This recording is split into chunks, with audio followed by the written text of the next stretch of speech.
Chair, I wonder, on my way in this morning, I saw some disconcerting banner headlines, and I wonder if we might just clarify what seems to be a misunderstanding in the public eye. Yes. Because the banner headlines say 800 million stolen, how 800 million was stolen, or something like that. So can I just clarify with Mr. Holden, was 800 million of public funds stolen from Estina Dairy? No, it was not. How much in public funds went into Estina Dairy in total? It was 280 million. Indeed, and what does the 800 million refer to? The 800 million refers to the aggregate deposits. That's all of the deposits that have taken place into the Estina account. And the importance of that figure is that we can show that all of the transfers that constituted that 800,000, the vast majority were drawn from the original 280 million deposited by the Free State government. So that 280 million went in over time into the Estina account, and then parts of it were taken out and then circulated within the Gupta enterprise and then put back in, so that it looked like instead of a total of 280 million being deposited in, there was 800 million deposited in. That's correct. But the total amount of public funds was 280 million. That's correct. Thank you. Yes, okay, thank you. Chair, when we adjourned yesterday, we had reached the end of part 3 of tranche 0 on the diagrams. And I indicated that to speed things up, we wouldn't be looking at every single transaction. We would just be taking a fairly high-level overview of the movement of money. And so if I can ask Mr. Holden to go back to the big overview of tranche 0, which is at page 672. Certainly. Just to correct you, we didn't actually complete part 3. We reached step 5 of... Step 5 of part 3? 7. Sorry, step 5 of 7. Step 5 of 7. Okay. Well, we can go back to part 3 just to on the big picture to finish it off. But if we go to page 672, to orient the chair for where we will be going forward, 672 is a high-level overview of tranche 0. We have done part 1. Can you highlight part 1 on the screen? Or maybe it's easier to refer to it by your code. What do the black arrows reflect? Certainly, the black arrows reflect the internal South African-based accounts. That's part 1 of tranche 0. And then the red arrows? I don't think we got to the red arrows. Read the pink arrows, which is part 2 over here. Sorry, slightly hard to see. I have some color reading issues. Pink arrows are part 2. Okay. And green arrows? So green arrows are part 3, and it's a little bit complicated to trace, but it goes as so, as so, as so, as so. I'm afraid for the purposes of a record, because we're all going to come back to read a transcript, you're going to have to describe what you mean by and so, because we won't see the video at the same time. Okay. The green arrows refer to part 3, as I call it, of tranche 0, which deals with the dissipation of $400,000 from Gateway Limited through to a number of different accounts. We have a movement down on the 23rd of September 2013 of $400,000 into Global Corporation's standard chartered Dubai-based US dollar account. That is then takes a downward, leftward loop further down into Global Corporation's Bank of Abu Dhabi Durham-based account. On the same day, if I may just zoom in, that amount then goes up, and that's a 1.7 million dirham cash withdrawal on the the 24th, and there's two streams that flow from that cash withdrawal. The first stream, which I'll focus on here, is a transfer that we spoke about yesterday that goes from cash all the way to the right and then takes an upward trajectory and then again left. And that is 367,245 dirham, which we suspect went to Hawala currency exchanges. The second stream of cash, 1.3 million dirham, is transferred also on the 24th. It goes to the right and then up and then to the left again to enter into Global Corporation's Bank of Baroda Dubai-based dirham account. Of that amount, immediately after it's received, $100,000, which is equal to 367,450 dirham, is then paid into Fidelity Enterprises Bank of Baroda Dubai-based US dollar account. At this point, it commingles with a whole series of other parts of this tranche to fund a transfer that moves downwards to the left of $900,000 that is made to Oak Bay Investments Bank of Baroda Johannesburg account 02/034. And I'll explain exactly how that amount is funded very shortly. The remainder of the cash, after it's been deposited, 368,750 dirham, is transferred on the 7th of October, and it goes upwards to the left, and it says cash given to Vikas in the ledger. I suspect that this was most likely an employee of the Gupta enterprise called Vikas Chaturvedi. And Vikas Chaturvedi was an employee who was based in India, who was responsible for, amongst other things, logistical exercises for the Gupta enterprise, so organizing visas and plane tickets and sort of odd job duties on the ground. If I may return... Please do. To the way in which the 900,000, which I'm indicating here, I'm going to try to zoom in to make it a bit clearer. This $900,000 transfer. I'm sorry, what page is that, diagram? That is 672, which is the big overview of part one. To look at it in closer detail, sorry. No, my 672 doesn't have three reds. That one has three reds.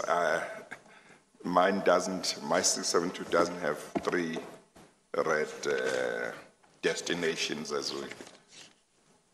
My 672. 671, I'm sorry, Chair, 671. Oh, 671. Okay, all right. Okay. So to return, this $900,000 transfer that's paid from Fidelity Enterprises Bank of Baroda account into Oak Bay Investments, that's funded from three different sources of funds. 100,000 of that we've just described, and that comes from the original 400,000 deposit that started part 3 of tranche 0.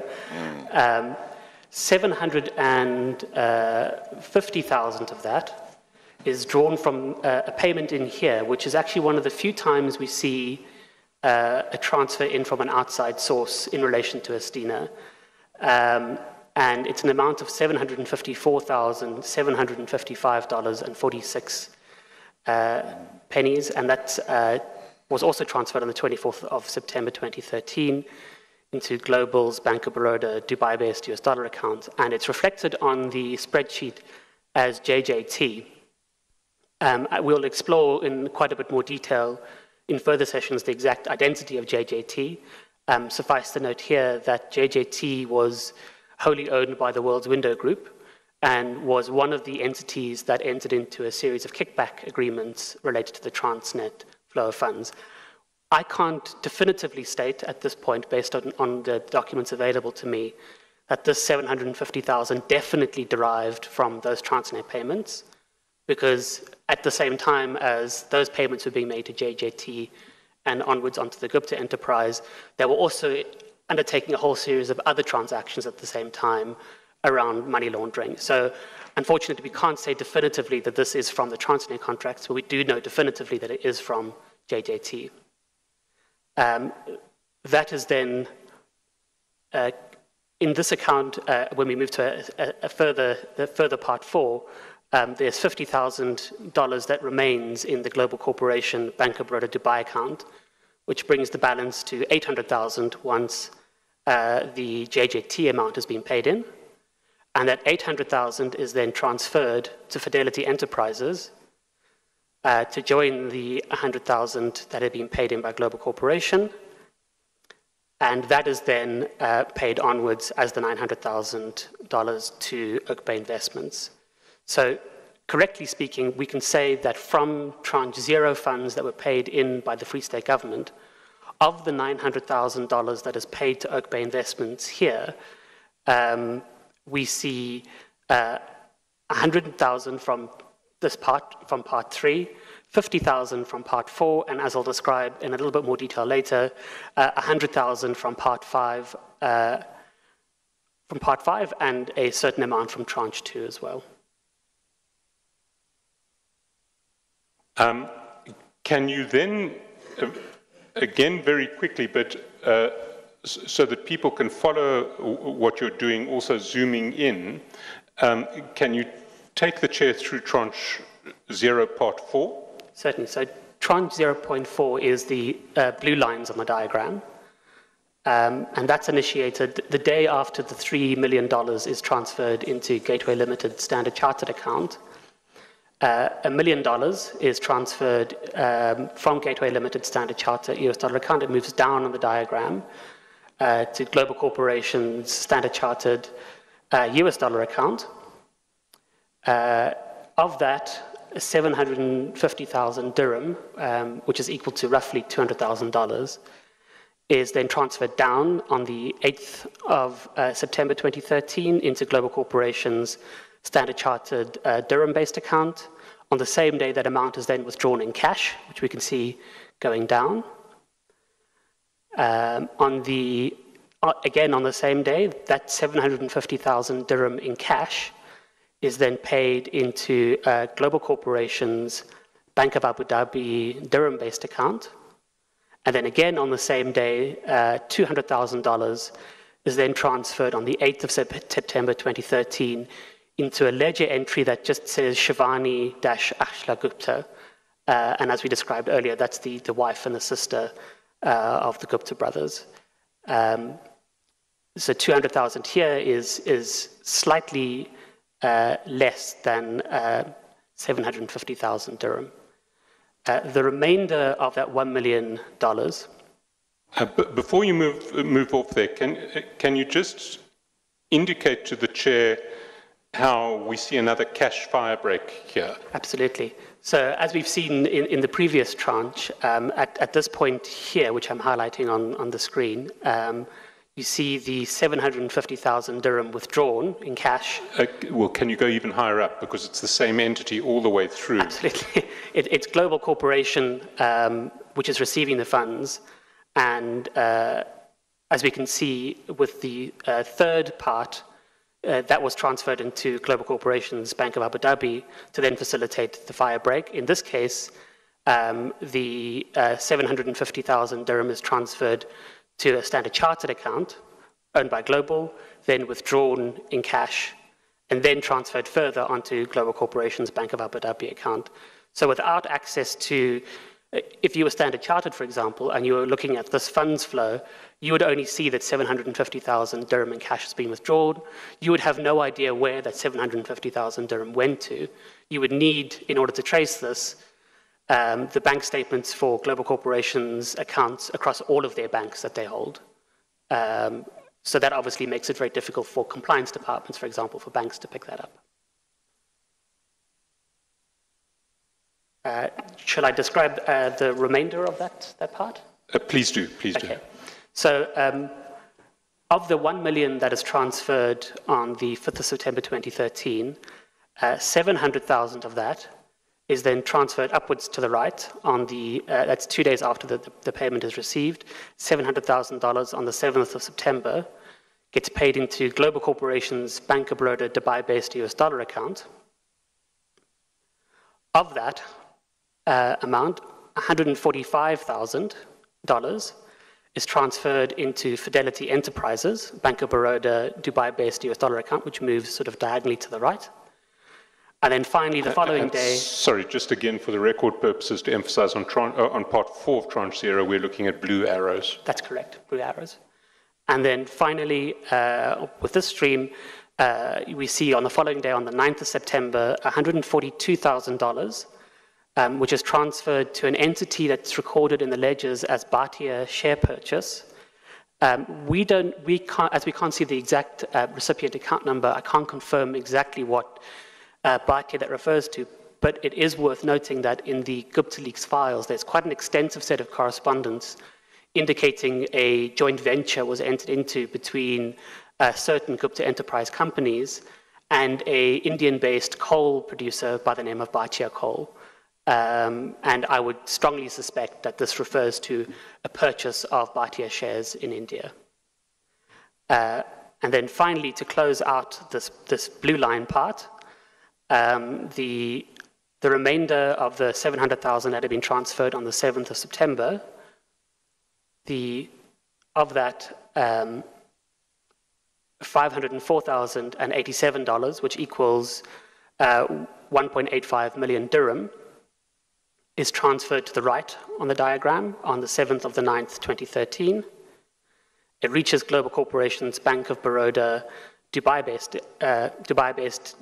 dirham account, and on the same day, we see an entry of that 1.85 million dirham being transferred to the Nadi exchange for Hawala, and that closes that out. So with parts 3 and 4 concluded, we can see the total amount of tranche 0 funds, I should say, that went to the Hawala exchange was 2,614,500 dirham, and the amount that was given in cash to Vikas Chaturvedi was 368,750 dirham. And then if you could finish off tranche 0 with the 5th and last stream. Absolutely. So tranche 0 is highlighted on the diagram in red. And there are unfortunately, two streams involved here.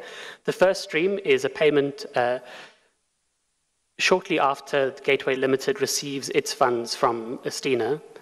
It's paid from Gateway Limited Standard Chartered US dollar account into Accurate Investments Limited Standard Chartered Dubai-based US dollar account. And then immediately thereafter, $1.347 million is transferred to Linkway Trading's State Bank of India Johannesburg account. I attempted to confirm the exact rand amount that would equal to, but the treatment of this deposit in Linkway's State Bank of India account was slightly strange. It doesn't reflect the full amount coming in, but only a portion of it, and it refers to it as transferred from transferred to ZAR account, which would make me believe that either Linkway Trading or the State Bank of India received the deposit into a US dollar denominated account and disgorged a portion of it into the Linkway Trading. But I did then check the historical exchange rate on that day, and it was almost exactly 10 rand to the dollar. So the total amount that was transferred was roughly 13.47 million rand to Linkway Trading. And then as the final stream, of the 1.4 million that was paid on the 9th of September, there was 50,000 that remained in Accurate Investments account. This was then transferred over on the 23rd of September 2013 into Fidelity Enterprises Standard Chartered Dubai-based US dollar account, which moves to the right here. It is joined by a transfer that had been made 5 days previous from Gateway Limited Standard Chartered US dollar account into Fidelity Enterprises Standard Chartered Dubai-based US dollar account of 50,000. And then that same day, we see a transfer of $3.1 million from Fidelity Enterprises Standard Chartered Dubai-based US dollar account into Oak Bay Investments Bank of Baroda Johannesburg account Of that 3.1 million, we can definitively trace 100,000 to tranche 0, and the remainder 3 million to tranche 2. So if we look at the bottom here, we can see again a corresponding endpoint, the final railway station stop, the exit point for Linkway Trading. In this tranche, they earn $1.347 million. And Oak Bay Investments is paid $4 million at this time, of which $250,000 is sourced from tranche 0. And that concludes the section.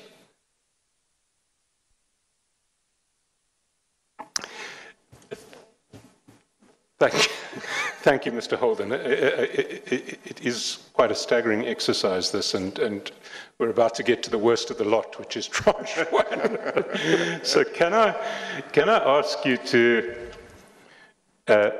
go to page 692? And there we see an overview of tranche 1. And can you tell the chair how you've broken up this tranche for the purposes of your analysis, and what arrows mean what in terms of different sections of the analysis? Certainly, but before I do so, it might be worthwhile explaining some of the reasoning behind the way in which this tranche operated. Absolutely. So as we saw with tranche 0, we had money coming in from the Free State government and immediately being put into a fixed deposit account and being left untouched for a period of time, for over a year. But as 2012 wore on, Estina started having to develop and deliver a dairy farm, in which case they started incurring certain costs. In order to finance those costs, as the following payment from the Free State government, the tranche 1 payment, was only going to be made in 2013, 18th of April 2013, the Estina took out a series of, Kamal Vastram, I should say this, took out a series of loans from Oak Bay Investments and Aerohaven Trading, which were immediately on-paid to Estina and used for various costs, and they were ultimately settled once the tranche 1 funds came in from the Free State government. And then turning to the diagram, I'm fully aware that in this format it is almost illegible, but it does give you a good sense of the extent of the complexity of the section. As with the previous diagram, the start point of money entering into the money flows is the green box of the Free State government, which is right at the bottom. And then we have a series of red... Sorry, while we're at the green box, can you just clarify that it wasn't 34 rands and 95 cents? It was 34.95 million, yes. Yeah, there should be an M there. Correct. Yes. And then we have, obviously, the red boxes, which again are the final stepping off point on the journey. And we have a couple here and over here. The yellow boxes are, again, anything that's color-coded in yellow is a stop along the way to the final destination. Adding slightly more complexity to the yellow, every loan account that's taken out is indicated as a circle, and every fixed deposit account is designated by this particular rhombus. I'm sorry, I missed the part about the circle. So the fixed deposit accounts are represented by this rhombus here, sort of like a slightly skew square. Oh, okay. Yeah. Okay. Obviously, just to distinguish it from the other squares and rectangles on the page. Okay. And then in terms of the color... Sorry, Mr. Holden, can you just go and clarify what you said about the loan accounts as well? Yes, so the loan accounts are circles, are indicated as circles on the diagram. So whenever I see a circle, I must know that's a loan account. Correct, Chair. Okay. And then whenever you see the skew square, the rhombus here, you'll know that's a fixed deposit account. Oh, okay. And then anything else that's a square and yellow is a stop-off point, but is a current account or a savings account of some kind. Okay. Then there are I broke this tranche down into 4 different sets of fund flows. The first part is indicated by green arrows. The second part is indicated by purple arrows. The third part is indicated by blue arrows, and the final part is indicated by a orangey red color. Because this tranche is so dense, I think it may be simpler when we run through it to do it by the part diagrams rather than the overview diagram, because there's so much on the overview diagram. So can I ask you to go to part 1 on page 693 and take us through what you describe in part 1? Certainly. So what we see here, Chair... And sorry, might I ask that every now and then where you see a fairly obvious money laundering device being employed, maybe to flag it. Absolutely. Maybe not every time, because that may take too long. Certainly. So this part is actually entirely a money laundering exercise to an extent. It is, if you look at the overview diagram, on the left-hand side, the first large yellow box, which is a little bit down here, is the loan that's granted by Oak Bay to Kamal Vasram, which is eventually settled with the money that's paid in by the Free State government. So what we're seeing here, in a very complicated form, is a circular movement of funds. I'll go out a little bit further if I can. You can see a circular movement of funds, which effectively settles a loan back loop. This is what's known as a loan back.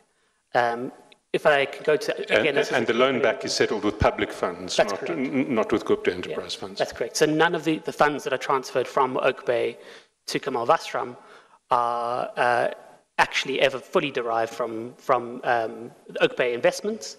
It's instead an advance on the Free State government's tranche payment, and it's repaid in full by the Free State government funds. I have broken this down into steps as well, which might be a little bit easier to... If you want to take it step by step, by all means, do. So this would be, I'm not quite sure what it would be the following page in the... 694. 694.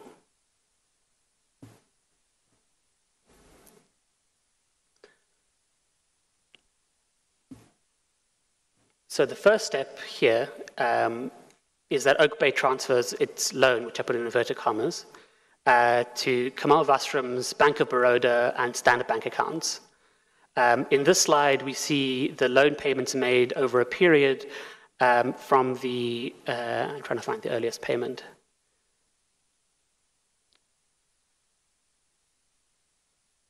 I think it's the 9th of November 2012, and the latest payment is the 18th of April 2013, and in total, all of those payments total 6.342 million rand. And as we can see here, these amounts are, as we scroll over to the following slide, so here's Oak Bay's loan, and here are all the transactions being paid into Kamal Vasram's accounts.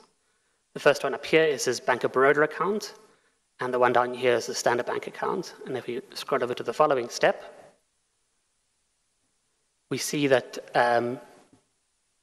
Kamal Vasram transfers immediately the day he receives the loans from Oak Bay. He pays them directly into Estina Standard Bank account, 31086480, which is then used to pay a whole range of dairy-related costs over the course of a period of time. Here, of that 6 million original loan, 4,135,829 rand and 63 cents goes to entities that I assume were related to the provision of the dairy farm. Goes to various contractors and local businesses in Vrede. But included in that is salaries to, well, to whom? Indeed, thank you for pointing that out. One of the largest recipients of funds in that stream, and actually over the life of the Estina project, when I refer to dairy-related costs, I also mean employee costs there. And by far the largest recipient of funds personally from the Estina project in that regard was a man by the name of Chandramak Prasad. And Chandrama Prasad, the Gupta leaks show, was a very close Gupta associate. His work visa for South Africa was arranged by the Gupta enterprise, I think, as far as I recall, on a Sahara-based letterhead. He had no experience whatsoever in agriculture. It appears that... What was his experience? His experience appears to be based, from what we can discern in the Gupta leaks, is that he was either a junior to or a PA to a former Indian intelligence officer. And I'm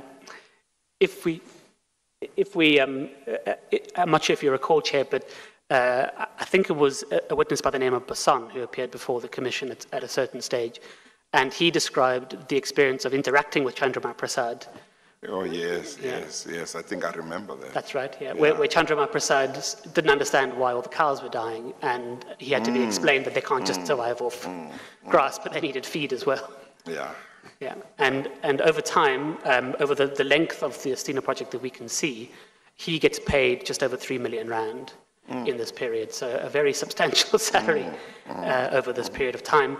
We also see him interacting with the various Gupta enterprise employees, trying to advise them on how they could get certain security or diplomatic clearances in India. So I would imagine that part of the reason he was employed was to facilitate those sort of contacts.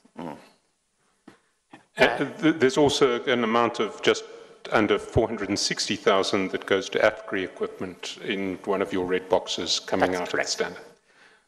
So of that 6 million loan, 459,876 rand is paid on the 11th of January to the right to AFGRI equipment. They receive a further payment from this tranche, which is why I indicate a total there of 2.819, and I'll show where that those funds come from. And then to close out this step, somewhat strange, I don't fully understand the reason behind this, but one of the Oak Bay transfers to Kamal Vasram was for 1.2 million rand on the 6th of November. And we can see here, it goes from Kamal Vasram's Standard Bank account all the way up diagonally to the right, up to Estina's Bank of Baroda account, current account 02255. That amount is then immediately put into a cash margin account, and it stays there for, apologies, it stays there for about 18 days, when it is returned back to Estina's Bank of Baroda account, and then ultimately paid onwards to an entity that's described in the bank statements as Frieda, Pretorius, and Bosman at that FNB address, and some limited online searches seems to suggest that Pretorius and Bosman were a law firm based in Frieda. Can you, on this diagram, all of the money appears to originate in an Oak Bay loan, and all of it goes through Kamal Vasram to Estina. Can you suggest why that why the money flow may have been designed that way? The only possible reason I can think is to create a degree of confusion in tracing the funds, to create a distance between Oak Bay and Estina, so that when an investigator was to look at the Estina Standard Bank account, for example, they'll be seeing a whole range of transfers in from Kamal Vasram, who is the sole director of Estina, and he could argue at that point, see, I am putting in my own funds into this venture, whereas if you had Kamal Vasram's bank account, you'd realize that actually it's none of his own funds, it's Oak Bay's funds, and as we'll see, those Oak Bay funds are eventually returned. Can we then go to step 2? Step 3. Sorry, step 3. Step 3. Step 3 works slightly differently. There is a loan amount that is transferred from Oak Bay into Kamal Vasram's Bank of Baroda current account, which is 024/262. 500,000 is transferred here up to the right of 500,000 on the 26th of October 2012. Of that, 150,000 is immediately... I'm sorry, Mr. Holden, you have lost me again. What page is that one? That would be the following. 696, Chair. 696. Indeed. Okay. Yes, thank you. So on the 26th of October 2012, 500,000 is transferred to Kamal Vasram's Bank of Baroda account from the Oak Bay loan facility. On that same day, 350,000 is then transferred into Sunbay Trading's Standard Bank account. And as we discussed yesterday, Sunbay Trading was, the sole director of Sunbay Trading was Kamal Vasram, but it was implicated in a series of state capture-related scams with the Free State government. And the remaining... And was that involving, I think yesterday you testified that it involved selling computers derived from Sahara at a very substantial markup to the provincial government? That's correct, Chair. Of the remaining 500,000 rand, 150,000 rand is transferred to Estina Standard Bank account, where it is used to pay, it's commingled with the other funds to pay assorted dairy costs. And then we have a final, slightly complicated step. Page 697, Chair. Thank you. Chair, Yes. this begins with step 4, which I've indicated here at the bottom. Again, there is another amount from the Oak Bay loans that behaves very differently, and it becomes quite a complicated treatment, which is quite clearly designed as a money laundering exercise. We can see that on the 11th of October 2012, 3.5 million rand is transferred from Oak Bay's loan to Kamal Vasram's Bank of Baroda current account. That is then immediately transferred onwards to Estina Standard Bank account. And then on that same day, 2.359 million is paid to Afgri equipment. Sorry, it's the following day rather than the same day. So it's on the 12th of October, we see a line to the right here from Estina Standard Bank to Afgri equipment, and that brings the total to just under 3 million with these two parts paid in. 3 million to Afgri. To Afgri, that's correct. That leaves, after this payment is made, just over R1 million from the original 3.5 million rand loan. That is then transferred back into Kamal Vasram's Bank of Baroda account on the 12th of October 2012, and that's step 5 in my diagram here.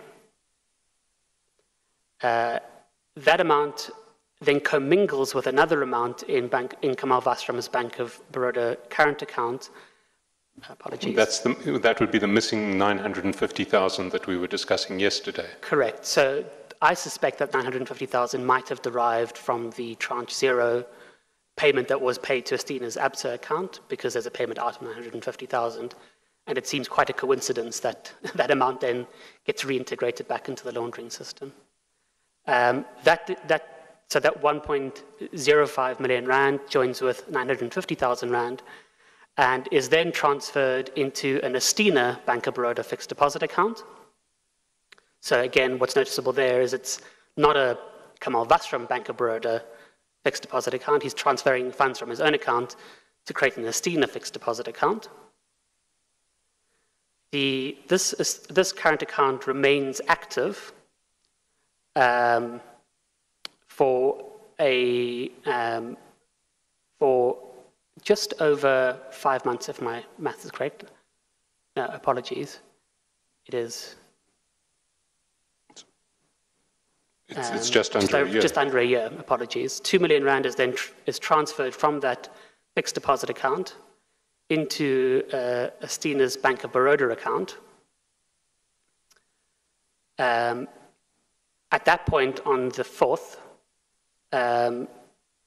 it joins an amount of 28 million that we saw from tranche 0 that is paid into, that was the fixed deposit in tranche 0, is then paid out to Estina Standard Bank account, which then facilitates the 30 million rand transfer to the right here to Gateway Limited, which is the offshore payment that we were discussing in the previous tranche. And we so just to recap here, when we dealt with that payment of just over $3 million to Gateway yesterday, 28 million had come from tranche 0, and what you're describing here is the remaining 2 million. That's correct. So to clarify, we could definitively trace of that 30 million, 28 million definitely came from tranche 0, 1.05 million definitely came from tranche 1, and I suspect the remaining 950,000 came from tranche 0.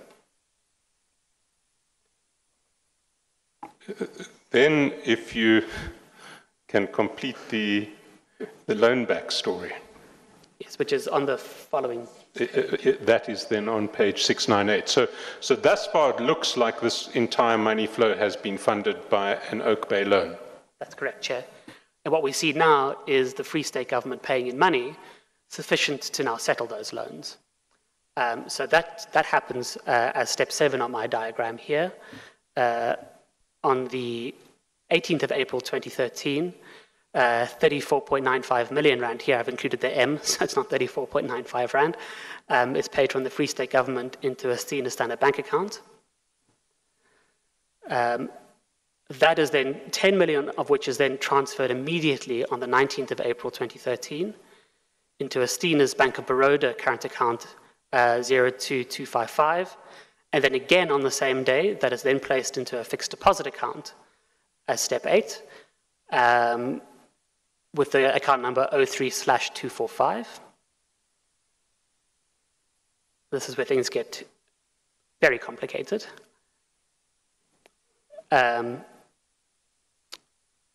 Estina then, so Kamal Vasram then opens up a loan account of 9.5 million rand up here in the left-hand corner, which is guaranteed against the Estina's Bank of Baroda fixed deposit account, which again, Chair, is a very useful way of breaking a flow of funds, because unless you have the underlying banking instructions from Bank of Baroda, you won't know that the loan amount is actually based on Estina's funds.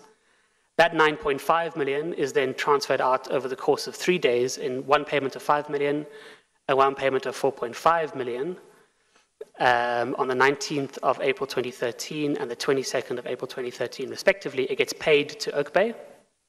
So that is Kamal Vasram repaying the original Oak Bay advance on the basis of funds that are secured by a Estina fixed deposit, which in turn has been funded by the Free State government. That's correct, Chair.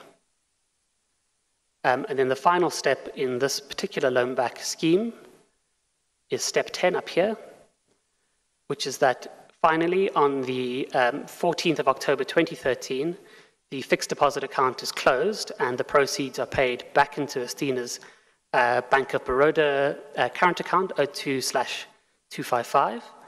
And the loan account is then closed and it is settled. As you can see, there's a dotted line there, and I should have perhaps made it a little bit clearer.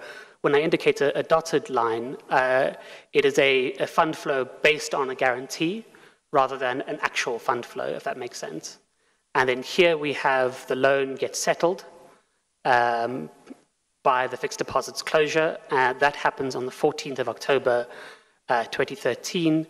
And it's an amount of 9,577,673 rand and 94 cents, which is the 9.5 million plus a small amount of added interest that is then settled against the 10 million funds, which effectively closes the loan back loop and allows us to see that all of these funds are ultimately paid back using Free State government funds.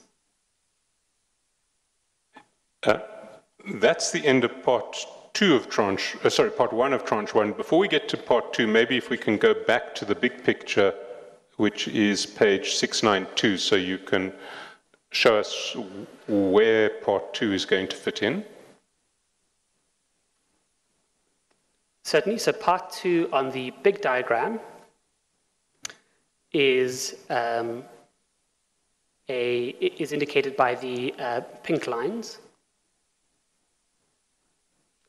And again, it'll be making use of a fixed deposit and loan arrangement.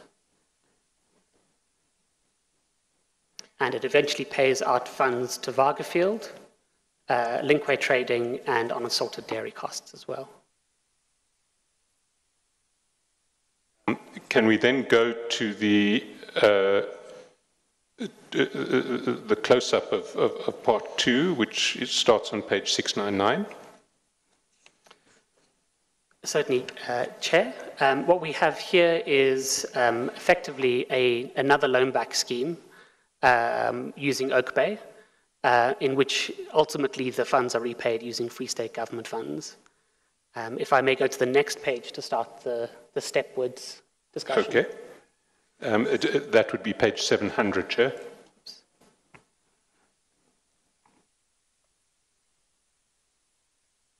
Thank you.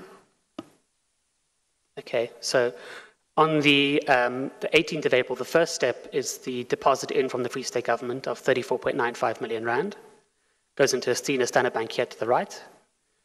That is then transferred 4 days later, 24.95 million rand is then transferred up into Estina's Bank of Baroda account. And if you recall from the previous part of tranche 1, that happened roughly at the same time as the 10 million rand stream was diverted into a fixed deposit account. And then on the 22nd of April 2013, so the same day, it's paid into Estina's Bank of Baroda current account. It's put into a Bank of Baroda fixed deposit account 03/246. Moving to the following page. To the following page, which is 701. So we're now sitting with a fixed deposit of 25 million. And the step 3 here is that Kamal Vasram again takes out a 4 million rand loan with the Bank of Baroda with account number 06/297. And here I've indicated it with a dotted line.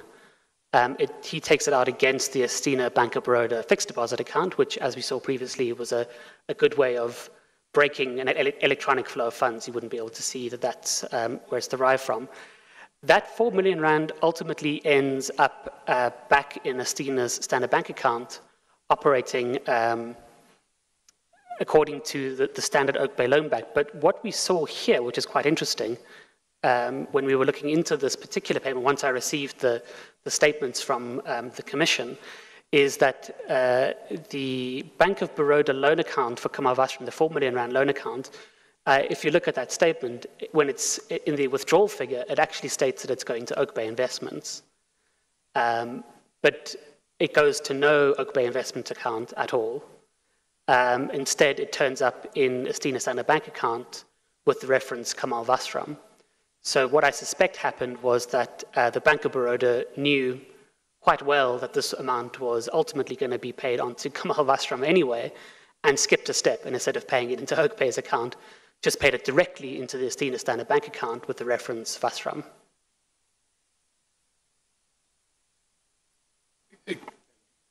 Can we then go to step 4? So step 4, with the 4 million rand, is then paid out in assorted costs. So we have 157,320 rand that is paid out on the 8th of May, 2013. That goes to Linkway Trading. We have 2 transfers that are made on the 24th of April 2013 and the 6th of May 2013, and those ultimately get paid out to Vargafield here for a total of 3.25 million.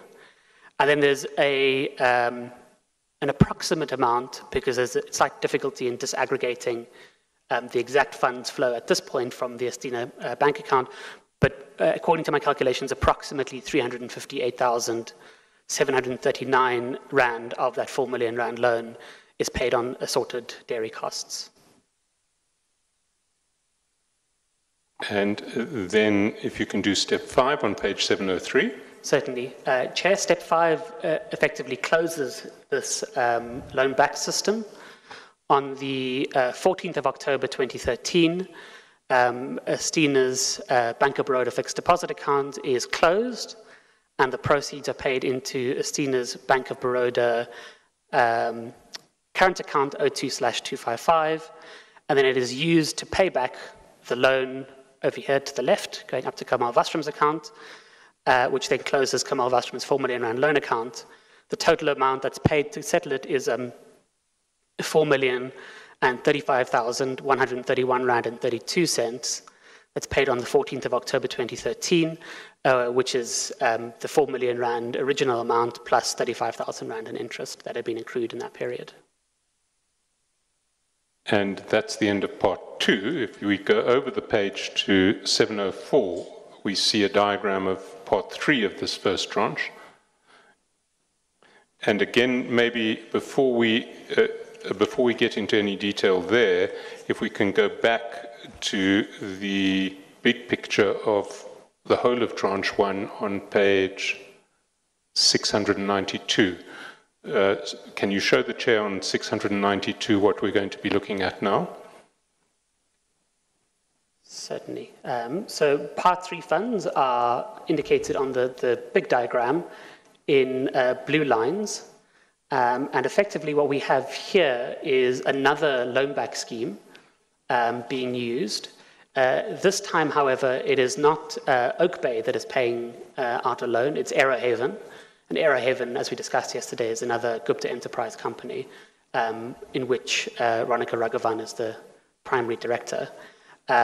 It goes through quite an extensive loan back loop, again funded by and settled with various amounts of loan accounts, and ultimately disgorges in payments of 2 million rand, just over 2 million, 2 million rand, 52,112 rand on assorted dairy costs. 5.95 million paid over to Vargafield over a period of time between the 13th of August 2013 and the 10th of September 2013. 2.2 million paid also to Vargafield, and a final amount of 875,000 also paid to Vargafield.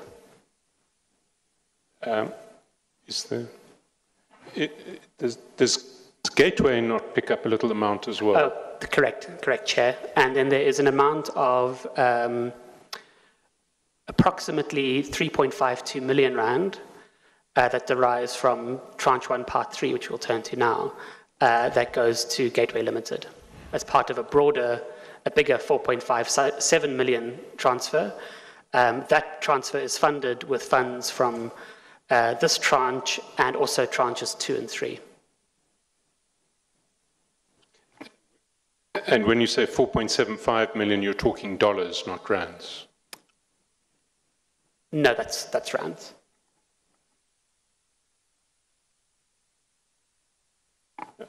Well, let's get to it. The total amount that will go to Gateway is dollars. Okay. Well, let's get to it. Can we then go back to page 704, where you start, where there's a focus diagram of Tranche 3, and maybe to start with step 1 on page 705.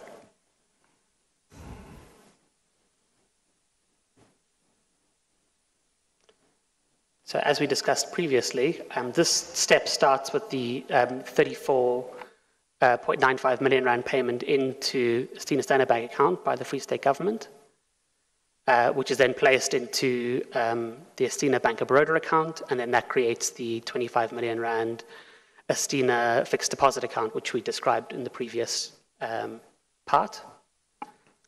And over the page on page 706 for steps 2 and 3. This is where it gets slightly more complicated. Step 2, Kamal Vasram takes out 2 loans, one worth 2 million rand and one worth 1 million rand. And it is guaranteed, if you see here to the left, over here, I might zoom in a bit to make that clearer. You can see here that those 2 loans to Kamal Vasram are guaranteed against a Estina fixed deposit account with the account number 03/249. That fixed deposit account is funded with tranche 2 money. However, these 2 loans are ultimately settled against tranche 1 money, which I'll then describe as we go further. And step 3? Step 3, Chair, involves the payment of those 2 loans from Kamal Vasram get paid into the Estina Standard Bank account. And let me just double check the dates of those. The first 1 million rand is transferred on the 11th of June 2013. And as far as I can see, that is the same date as the second one as well. It gets paid into Estina standard bank account as step 3, and then paid onwards to various recipients. 625,000 is transferred to Vargafield on the 17th of May 2013, and 250,000 is transferred on the, apologies, Chair, on the 7th of June 2013. There's also two amounts which are transferred, two amounts which eventually get commingled and transferred over to pay assorted dairy costs. The first amount is R1,000,000 and 1,052,000 rand 112, which is paid out on between the 17th of May 2013 and the 10th of June 2013, and then a further amount of 1.339 million rand, which is paid out on the 12th of June 2013, between 12th of June 2013 and the 4th of July 2013, of which R1 million is derived from the loan. Then, over the page on 707, you have steps 4 and 5. Here at step 4, Aerohaven grants a loan to Kamal Vastram of 8.9 million rand. And those amounts are, like with the Oak Bay loan, immediately transferred into Kamal Vastram's standard bank account, and from there immediately transferred into Estina's standard bank account, where it is used for a range of different expenditures, which you can see here in step 5. The loan amounts are paid out. And my calculations suggest that from this 8.9 million rand loan, Vargafield has paid 5,950,000 rand. Gateway gets approximately 557,000 rand.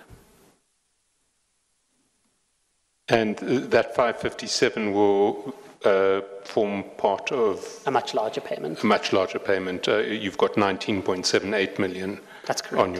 On your diagram. Once again, just the interposition of Vastram between Aerohaven and Estina is serving what purpose?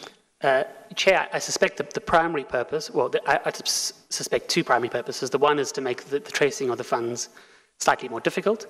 And the second is that it creates a break between Aerohaven and Estina, which could be used to justify, if an investigator was to look at Estina's standard bank statements, or for example, the Free State government, Kamal Vastram would be able to say, look, I've put in this amount of money into Estina, when in actual fact it derives from Oak Bay. Sorry, from Aerohaven in this case. Indeed. And so then can we go over the page to 708 and steps 6, 7, 8, and 9, starting with step 6? Certainly. So at the very top of the diagram, we see at step 6, Kamal Vastram takes out a 19.5 million rand loan against the Estina fixed deposit account, 03/297, which had been funded by the original 25 million rand payment. That loan is then paid out on the 20th of September 2013. The full 19.5 million is then transferred as step 7 into Kamal Vastram's Bank of Baroda current account. So if I might highlight here, we're seeing an amount from an Estina fixed deposit account guaranteeing an amount for Kamal Vastram, therefore creating a difficulty. It would be difficult for an investigator to know that the loan amount is based on the fixed deposit account without the banking instructions. But to return to step 7, the 19.5 million rand loan then is immediately paid out to settle the 2 million rand loan and the, apologies, Chair, and the 1 million rand loan that I described slightly earlier. Then so that then settles those two loan accounts, which are effectively settled with tranche 1 funds. 8.9 million of that original 19.5 million rand loan is then transferred on the 20th of September 2013 to Errorhaven, and that effectively closes the Errorhaven loan. And again, what this entire structure has done is, if an investigator was to try and establish whether these that Kamal Vasram was the source of these loans, of the payments into Estina, he'd be able to present bank statements saying, as you can see, I took out a loan from Errorhaven, but I also repaid that loan from Errorhaven. Therefore, these are my funds being paid into Estina. And then as a final step, 5.8 million, that's the remainder of the 19.5 million rand loan, is transferred down and to the right on the 20th of September 2013 into Estina's standard bank account. And that is then commingled with a much larger set of amounts stemming from other tranches, from tranche 2 funds in particular, and is ultimately paid over to Gateway Limited. So we can see from this particular step of tranche 1, 5.8 million is paid over to Gateway Limited. Then can we close out part 3 on page 709? Certainly. So step 10, which is the penultimate step, involves the Estina fixed deposit account is closed and the proceeds are paid on the 14th of October 2013 into a Baroda account with the account number 920222132010001. And I indicate that as an unknown Baroda account because we're still not entirely clear, based on the Commission's records, the exact nature of the account. It does turn up a suspense account, but on the Bank of Baroda's own account statements for the fixed deposit account, it refers to an entry called Zalofo Pty Limited. I'm afraid I can't entirely explain why this takes place. I suspect that perhaps there was a clerical error and the amount was paid into the wrong account and then eventually returned back into Estina's fixed deposit account. Either way, the 25 million goes out and comes back pretty much on the same day. And then, which is my reasoning behind the clerical error, because it happens on exactly the same day. And then the 25 million rand then eventually pays back out of the fixed deposit account into Estina's Bank of Baroda account.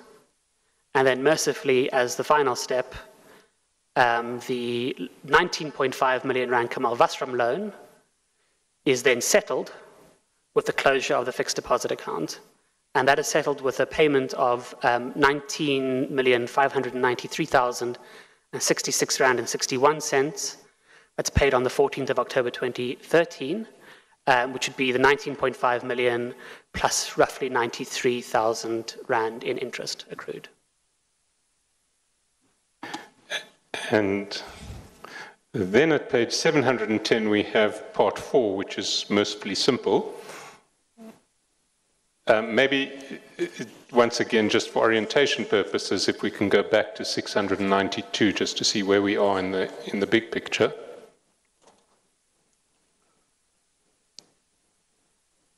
Certainly. So as I indicated previously, part 4 is, the part 4 arrows are in a sort of orangey red color, and it involves the disposition of a remaining 2 million rand from the Free State government, which doesn't actually take a very long trip around, but is eventually disgorged into Vargafield. And that we see on page 710. That's correct. That's the end of tranche 1. Tranches 2 to 7 are a lot simpler, Chair. Yeah. We'll move through them quite quickly. Yeah, tranche 1 took quite some time. Can we, Mr. Holden, can you take us to tranche 2 on page 711? Certainly, I'm just bring it up here.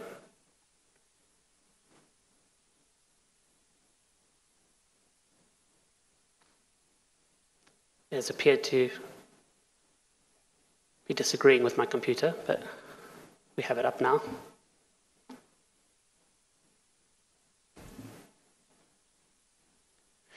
And maybe, again, take us to the starting point and the end points and anything of note in between. Absolutely. So again, we've started this funds flow with the green departure point box from the Free State Government. And that is a payment of 30 million rand on the 26th of April 2013. And that is tranche 2 funds. And it ultimately is then paid out via, it is smurfed and then put into a fixed deposit account for a short period of time, and then ultimately paid out to Gateway Limited, where it is then further dispersed, and we see the ultimate recipients of these funds. We see in the red boxes to the left here, we have 3 recipients. There is $109,932.40 that is paid to an entry that is unfortunately not described in the Uae Ledgers. But then we have an amount of 125,000 dirham, which is paid out on the 13th of October 2013 to an entity by the name of Third Eye Enterprises. Again, I'm not entirely sure what role they played within the Gupta enterprise, if any. An amount of $65,270.39 is paid to an entity by the name of Idea for Life General Trading. Again, I haven't entirely been able to verify the exact role this plays in the Gupta enterprise. I'd prefer not to put things into evidence that would be pure speculation.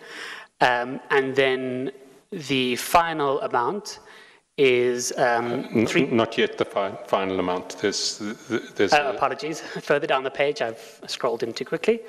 At the bottom of the page, there is 73,222 dirham that is paid to an entity by the name of Revlin Global, and Revlin Global at the time was providing travel services to the Gupta enterprise, booking flight tickets in particular. And then the final amount is paid from Gateway Limited into Fidelity Enterprises account, and it's an amount of $3.1 million that's paid out on the 23rd of September 2013, and that's paid out to Oak Bay Investments. And as we discussed at the previous tranche, that $3.1 million is constituted of $3 million from tranche 2 and $100,000 from tranche 1. And is there anything of note that you want to highlight about how the money gets from the Free State Government to these endpoints, or? I think it's relatively straightforward, this tranche. I think the two sort of money laundering techniques to note here, the first is, as we discussed yesterday, the smurfing exercise, where the 30 million rand is then divided into 6 equal parts of 5 billion rand. The second laundering exercise is it's actually related to the previous tranche, and I think it might be worthwhile just highlighting how tranche 2 and tranche 1 do actually fit together. So as I described previously in tranche 1, there were 2 loans of R1 million and 2 million rand that were taken out. And it's against this deposit here, as we can see, this fixed deposit here, that those loans were issued. Thank you, Mr. Holden. Then let's move forward to tranche 3, which is even simpler. Sorry, yes, tranche 3, page 712. Certainly. And can you take us through the start and end points and anything in between that is of importance? Certainly. So what we have here is the start point again, is the yellow box. And sorry, the green box. The green box, apologies. The green box is from the Free State Government. And that is a 19.05 million rand transfer from the Free State Government on the 3rd of May 2013. And that forms tranche 3. The hallmark of this particular tranche is that it takes a very brief sojourn. It gets paid almost immediately from a Estina Standard Bank account into a Stanlib Unitrust account, an investment account, where it sits for approximately 3 months, just under 3 months. And then the full amount plus the proceeds of that investment are then returned back into a Estina Standard Bank account on the 5th of August 2013.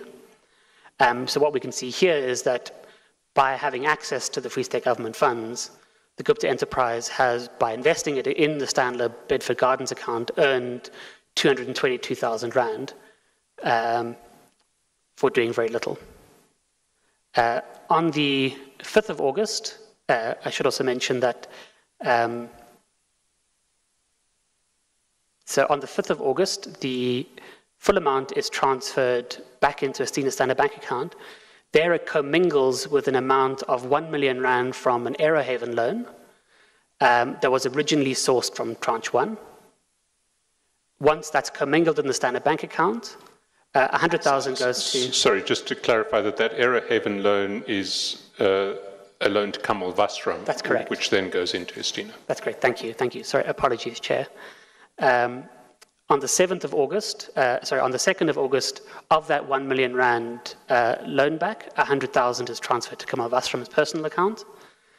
By joining with the 19.2 million, the remainder of the 1 million provides sufficient funds to then transfer 19.78 million Rand on the 7th of August. And that gets paid to Gateway Limited. That's the Standard Chartered US-based Dubai bank account. It takes a very brief and unnecessary detour. 1.6 million of that is transferred on the 11th of August 2013 into Global Corporation's Standard Chartered account. Sorry, Mr. Holden, would I be correct that the 19.2 million Rands translates into $2 million? That's correct. That lands in the Gateway Standard Chartered account? That's correct. Of that $1.6 million, it is almost immediately returned in two payments of $890,000 and $700,000, both on the 12th of August. So effectively, you've just moved it around in circles in one day. But it goes to a different Gupta vehicle. That's correct. And it goes to an Accurate Investments Standard Chartered US dollar account, where it joins a further 400,000 that had been paid by Gateway Limited on the 12th.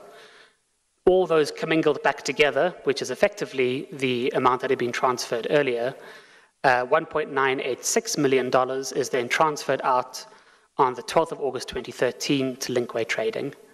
And again, this amount and the previous Linkway Trading amount were the amounts that were invoiced against the wedding costs. Can I stop here and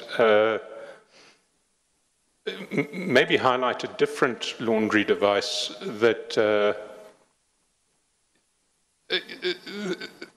that you haven't mentioned? This is, if you talk about a cash fire break, this is almost an offshore fire break.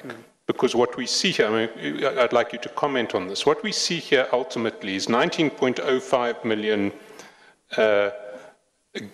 coming into Estina from the Free State government and goes round in circles and then comes out in essentially the same amount to Linkway Trading. So a South African company receives public funds, which are eventually going to be transferred to another South African company. But in the meantime, the money has gone offshore, has moved between different vehicles offshore. So there's no way within South Africa, absent the Gupta leaks, that we would ever be able to link the 19 million that was received by Estina to the 19 million that was paid in to Linkway from Accurate. Because Estina's 19 million went to Gateway. Linkway's 19 million came from Accurate, and we don't have sight of offshore records. Absolutely. I think that's an excellent point. Clearly, this is all designed to create as soon as funds move from South Africa offshore, and certainly as soon as they move into a jurisdiction like the UAE or Dubai, where the likelihood of compliance with mutual legal assistance requests may not be as likely as with the United States or the UK, it becomes increasingly difficult to access those sort of bank statements, and it creates effectively a blind spot that we have luckily been able to fill with the Gupta leaks. And then, well, Chair, I see we've reached the tea break. Yes, but if you are about to finish a particular part, we can finish it and then take the break. Or I do need 5 minutes with Mr. Holden just to flag something in relation to the fifth tranche, let's which do is... that. Yeah, let's do that. Yeah. You want to, oh, no. or you want- I need to speak to him. Oh, you need to speak to him, okay. So you need the break. I do need a break, Chair, sorry, but we'll move very quickly through 4, 5, 6, and 7. Okay. You will use the tea break, or you would like... Yes, I'll use the tea break. Okay, I won't. right. We'll take the tea break now. It's about 19 minutes past. We will resume at 25 to 12. We adjourn. Thank you.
Okay,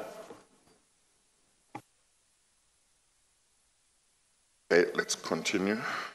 Mr. Holden, can we go quickly through? I'm sorry, I didn't say in the morning, but let me say now, yesterday's oath or affirmation will continues to apply. Okay, all right. Thank you.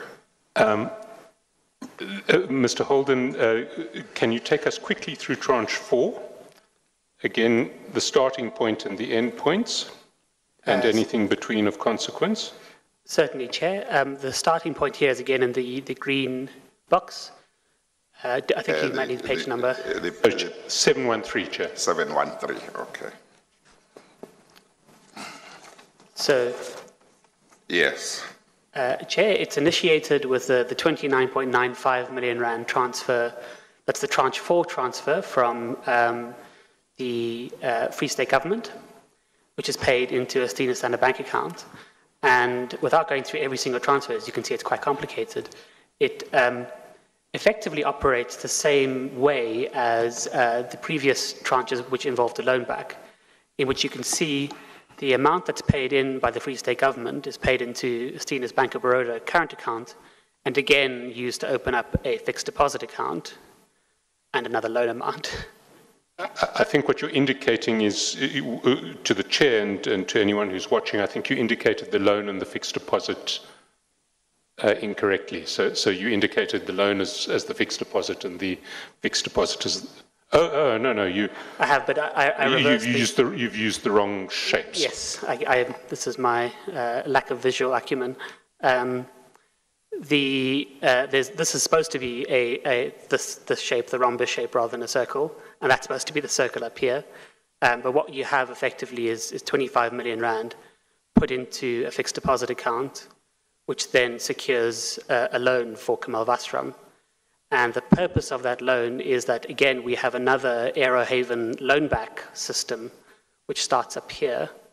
And in total, it's 13.7 million rand that's transferred over from Aerohaven to Kamal Vasram's account, and then into a Estina Standard Bank account, which is then immediately paid over to Vargafield. And I'll come to totals very briefly. And that Aerohaven loan is settled by the Kamal Vasram loan up here, which is secured against the fixed deposit account. And you can see on the 30th of December 2013, that loan is paid into a Estina Standard Bank account. And on the same day, it is transferred from Estina Standard Bank account into Kamal Vasram's personal account. That's a Standard Bank account. And then on the same day, it is transferred to Aerohaven. And once that loan back is completed, the fixed deposit account is closed, and the amount that remains after the settlement of the loan is transferred back into Estina Standard Bank account. And in total, we see 3 different recipients of this particular tranche. The first is Vargafield, which receives the largest amount. It gets paid 18.237 million rand out of this tranche. 5.825 million rand is paid to a company by the name of UTI, which the Gupta leaks show is a logistics and freight company. And this was the cost of importing the dairy equipment from India. And then we have on the furthest left-hand side, approximately 4 million rand spent between the December 2013 and March 2014 on a range of different dairy-related expenses, including payments to SARS, South African Revenue Service, Eskom, and on salaries as well. So this would be the only tranche that stays onshore? That's correct. Can we then go to tranche 5 on page 714, and starting with the again, well, let's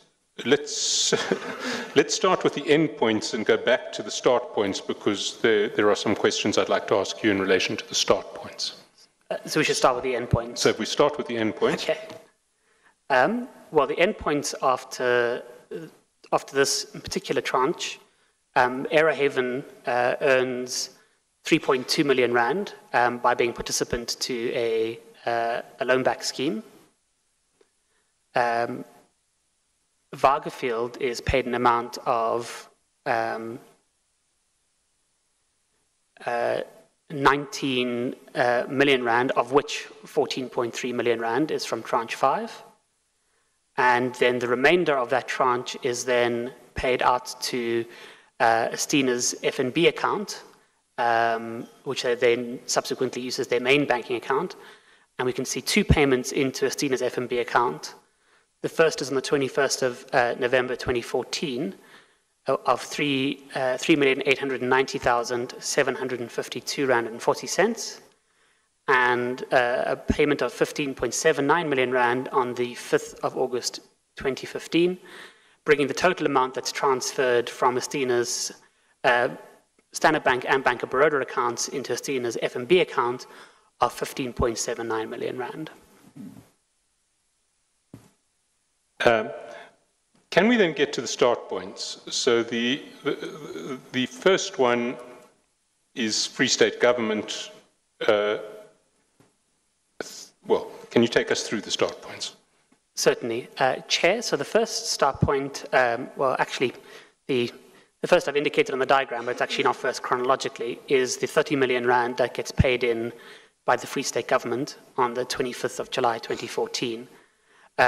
Slightly preceding that is a payment in of 6,720,657 rand and 79 cents, and that is paid in on the 30th of July. And where does that come from? We have now, I understand from the Commission, when I first had a look at these amounts, the only information that I had was this particular reference, and I had no idea what that might refer to. My evidence leader and other staff at the Commission have now alerted me to the fact that this is a reference that is used for all SARS payments for VAT rebates. So this is a SARS-related VAT rebate that's being paid into Estina, as is the amount that's below that of 2.382,894.45. And Chair, there will be further evidence, not from Mr. Holden, but we've told Mr. Holden what that evidence is going to inform the Commission. Do you want to share? Well, let me put on record what the Commission will adduce later.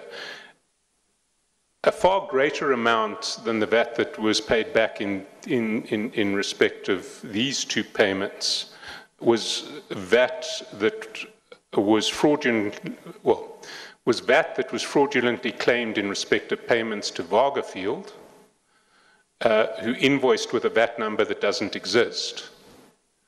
And so, in truth, instead of being due these payments of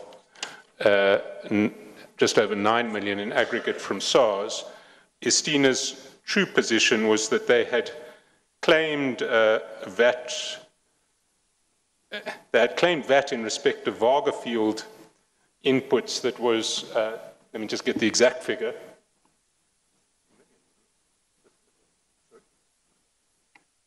$64 million of the VAT input costs that Estina claimed from SARS were claimed in respect of Vargafield VAT invoices that were fraudulent. So this 9 million can actually be added to the public funds that the Guptas derived from the Estina enterprise. Okay.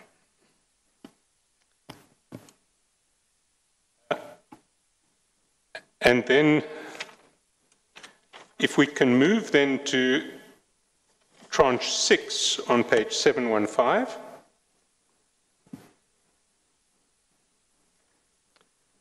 Certainly.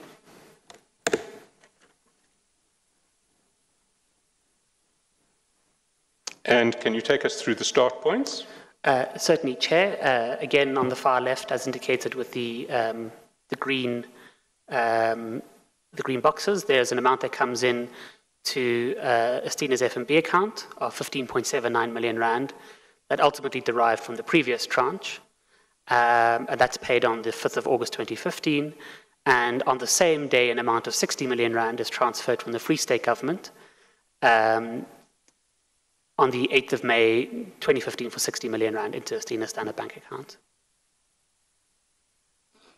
And at this stage, there is not, the money doesn't travel too long before it reaches the final destination. Indeed, Chair, it moves very rapidly now. And maybe, Mr. Holden, can you comment on that? We saw very elaborate moves in the earlier tranches. Can you offer some reasons as to why the money moves more directly and more quickly now?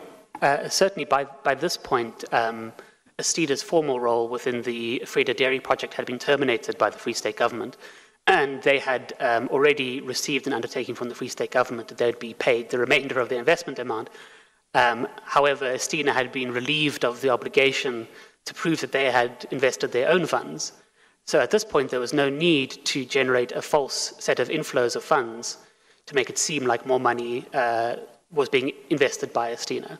We effectively have the abandonment of the round-tripping program because there's no need to fraudulently increase the number of deposits coming into their account.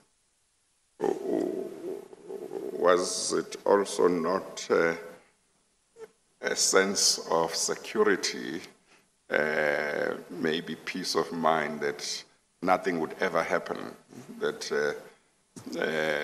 these things would not be uncovered or would not be pursued by law enforcement agencies?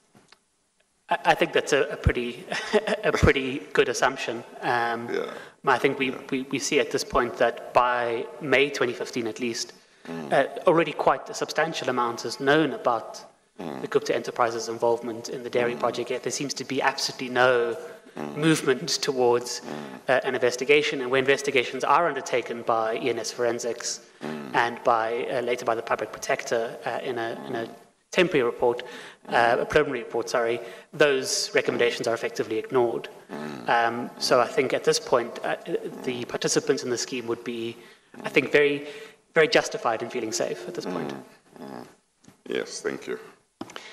And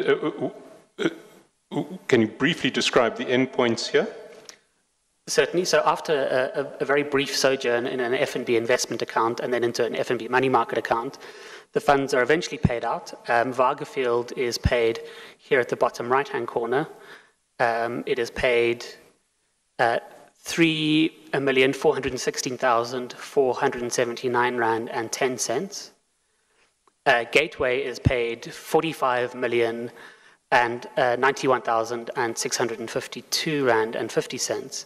And the reason, Chair, that we haven't extrapolated further from this point is that the Gupta records, the Gupta Leaks records that we do have only extend to the end of 2014. So at this point, we actually now have the corporate firebreak that my evidence leader was referring to, because we have funds going offshore, but we have no idea how they were dissipated at this point. And then we have 3 payments to SARS, the South African Revenue Service. We have 28 million, 387,635 rand and 73 cents. That is paid against, I'm informed by the Commission that this is Estina's VAT number. And then we have 2 amounts that are paid in relation to SARS e-filing. One for 19,711 rand and 23 cents. And one for 183,002 rand and 78 cents. As yet, I understand the Commission is still undertaking to establish who was referred to or what particular individual may have been referred to with those reference numbers. And then finally, over the page, the last tranche, page 716. Very briefly take us through this tranche. It's a very simple tranche. Fortunately, this is a very easy tranche to describe. The input is, again, the green box. The Free State Government pays in 46,252,652 rand on the 5th of May 2016 into Estina's F&B current account. The vast majority of that is almost immediately dissipated over the course of it's roughly 13 days. There are 4 payments into Gateway Limited, and Gateway Limited has paid a total of 40,737,452 rand. And then after a brief sojourn in a call account, an Estina FNB call account, and which is then returned, part of which is returned to Estina's FNB account, we have 2 payments that are made to South African Revenue Service, again against Estina's VAT number, and the total amount paid here is 5,384,412 rand and 26 cents.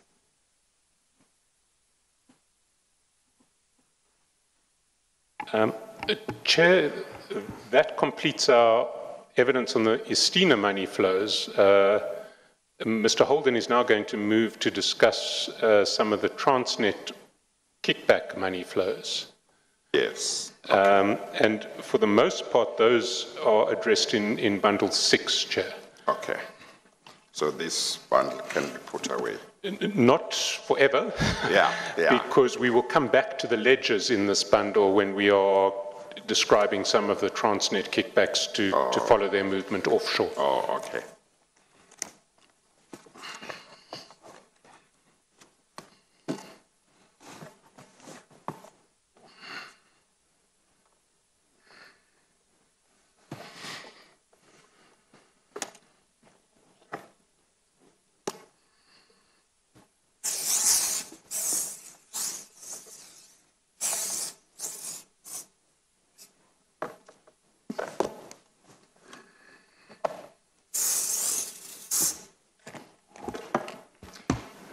Okay, I've got it. And this bundle, Chair, is covered by a separate statement. So I must ask Mr. Holden to confirm the correctness of that statement. Maybe before I do so, Chair, I must apologize. There are a series of problems with the annexures to the statement, in part because this evidence was brought forward and we didn't, the preparation of the annexures was a bit rushed. We will periodically come to annexures which are duplicates of other annexures instead of the real document. We will sort all of this out on the weekend, but rather than take you now to the full set of problematic annexures when I cannot cure it, can we do that if we bump into one of those? Yes, as and when. Thank you, Chair. Yeah, okay. And I must apologize for that. Okay, no, that's fine. Mr. Holden, can I ask you? So we'll now use Flow Funds Bundle 6. Indeed, Chair. And unless I refer to Bundle 5, assume that the references are Bundle 6. Yeah, okay. Mr. Holden, can I ask you to go to page 160 and to identify the statement that runs from 160 to 162 as your statement? That is correct, Chair. This is my statement. And subject to the problems with the annexures in relation to the report that's attached to that statement, will you confirm the correctness of the statement and the report to which it refers? That's correct, Chair. And that report, Chair, is PEH1, which commences on page 163. Sorry, Mr. Holden, will you confirm that? It's not for me to confirm. Yes, this is the report that I compiled, and it starts at page 163. And all right. Mr. Holden, this is a report into money flows relating to the Gupta enterprise and what you describe as the capture of Transnet. Can you briefly give the Chair an... I'm sorry, Mr. Chairperson, do you want me to formally admit the statement or not really? No, Chair, it's already referred to as PEH1 in the... sorry, the statement, yes, please, the statement, Chair. Yeah. Can the statement be formally admitted? Yes. I must confess, I'm not sure where we are in the VB series. Well, if your junior or somebody can check and then let you know later on, we can do it as we go along. Thank you, Chair. Yeah.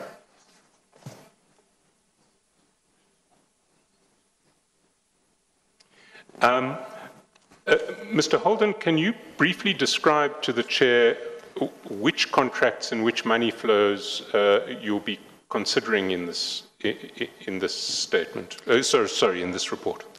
Certainly. So, Chair, the focus of this report has been trying to use, amongst other things, the Gupta leaks and other available backing documentation, certain backing documentation that was made available to me by the Commission, to try and identify and trace all of the funds that were paid to entities that had entered into kickback contracts with China South Rail, with China North Rail, and its subsequent merger company, CRRC. We also engage with a kickback contract in relation to the provision of cranes by a Chinese manufacturer, ZPMC.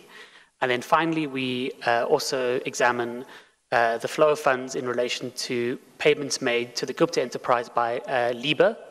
And Liebherr Africa was contracted by Transnet to provide cranes. And although the report proceeds in a different sequence, I think it may be convenient to start with Liebherr, because that is a self-contained topic, whereas the ZPMC cranes and the locomotives have a lot of common ground and context that needs to be described for them both. So, can I ask you to go to the section of your report which deals with Liebherr, and that, Chair, is to be found at page 203. 203 of Bundle 6. And most of the cast of characters who we will be encountering here we've met before, but there's one person who we haven't met before, who is Piyush Goyal. Can you explain to the Chair who Piyush Goyal was? Certainly, you'll definitely be hearing about him a lot more in further evidence. Mr. Goyal was the chairman of the World's Window group of companies that was based in India, and as I mentioned in previous testimony, the World's Window Group and the Gupta enterprise start doing business together in at least 2010 or 2011, in which period they engage in a whole series of money laundering activities. Piyush Goyal is in quite frequent contact with the Gupta enterprise and is effectively the most senior person in the World's Window Group heading up this particular relationship. Then, if we move now to the Liebherr contract and the Liebherr kickbacks, can we go to page 203 and can you briefly describe to the Chair what the Liebherr contract was about and how the Guptas became involved? Certainly, Chair. On the 4th of December 2011, Transnet publicly advertised 3 separate requests for proposals, RFPs, related to the expansion of the Kura container terminal. The first request for proposal called for the supply of 18 single-lift rubber tire gantry cranes with an option to purchase a further 10. The second RFP called for proposals to supply 4 twin-lift ship-to-shore cranes with an option for a further 3 single-lift cranes. And the third RFP asked for bidders to make bids for both of those proposals combined. Going forward, when did Liebherr announce that it had been successful? On the 17th of February 2014, Liebherr Cranes announced that it had received the contract to supply the 22 cranes to Transnet port terminals, including the 18 single-lift rubber gantry cranes and the 4 twin-lift ship-to-shore cranes. Based on the supply, we now can see that they won the bid on the basis of the third request for proposal, which was to provide all of the necessary cranes. And then there would also be an option to extend the 18 and the 22 from what you've said in paragraph 73. That's correct, Chair. In paragraph 76, you make the point that you cannot identify obvious irregularities in the award of the contract, but what evidence have you seen that suggests the involvement of the Guptas? Certainly. On the what the Gupta leaks reveal is that on the 21st of December 2011, Ashu Chola sent an email to Mr. Piyush Goyal at his World's Window address, which is piyush@worldswindow.cc. And attached to that email was a document that emanated from Transnet in relation to this particular procurement. And can I then ask you to go to page 431?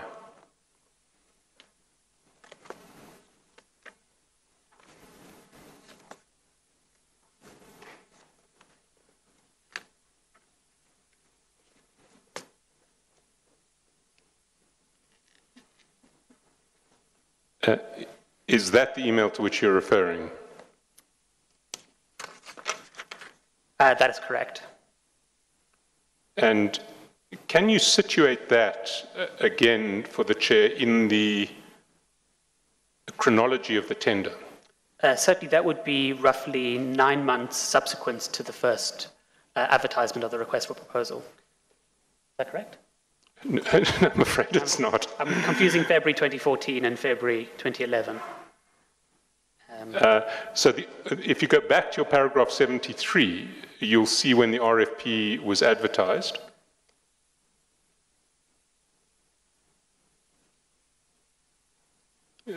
Apologies. Apologies for that confusion. It is advertised on the 4th of December 2011. So we have the email being sent 17 days after the advertisement of the tender. Can I then take you to page 432?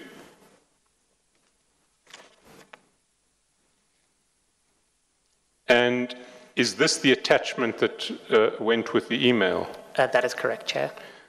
And if you go down the document, is there anything in particular that would be significant about, that you can point to, that would be significant about this document, given that it was being leaked to the Guptas while the tender was pending? Certainly. What we have here is a memorandum that's sent from Mr. Denzel Pillay, who was the Executive Manager of Capital Procurement at Transnet, to Mr. Carl Sochikwa. I'm afraid I'm not entirely certain of the pronunciation of his name, who was the Chief Executive of Transnet Port Terminal. Sochikwa. Yes, you got it right. Sochikwa. Thank you. And what this does is provide the memorandum. Sorry, if I might intervene here, Chair. The Commission is investigating how this leaked. But in fairness to Mr. Pillay and Mr. Sochikwa, we have our suspicions, but our suspicions do not relate to either of them. And I just wanted to put that on record. I don't want them to be associated with the leak. Okay, all right. And what the memorandum does, Chair, is provide a background and a status update on this particular request for proposal. It provides in the background a description of the way in which the tender was initiated and for what reason. And then the page thereafter on 433, we can see there's a summary of milestones in that table, which provides a very clear guideline to what Transnet Port Terminals will be doing at different stages of the tender process, which I would submit would be some very useful knowledge for a potential bidder. And there's also very importantly at paragraph 8, there is a heading budget implications, which provides the total budget for the tender, and the approved budget for the tender was 1.099 billion rand. If I may add, Chair, that just in further corroboration of the Gupta leaks and the timing of the email, we can see that in the summary of milestones document, the 4th of December entry advertised in the media says complete, so it's been drawn up subsequent to that date.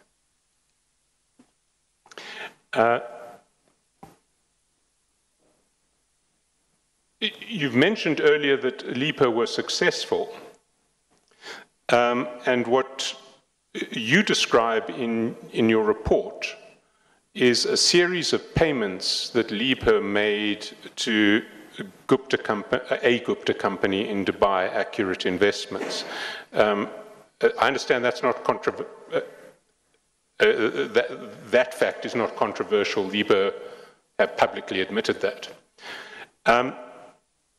Can you describe the sources that you have to identify what the amount of the payments that were made? Certainly. So the Excuse me. Gesundheit. Yes, thank you.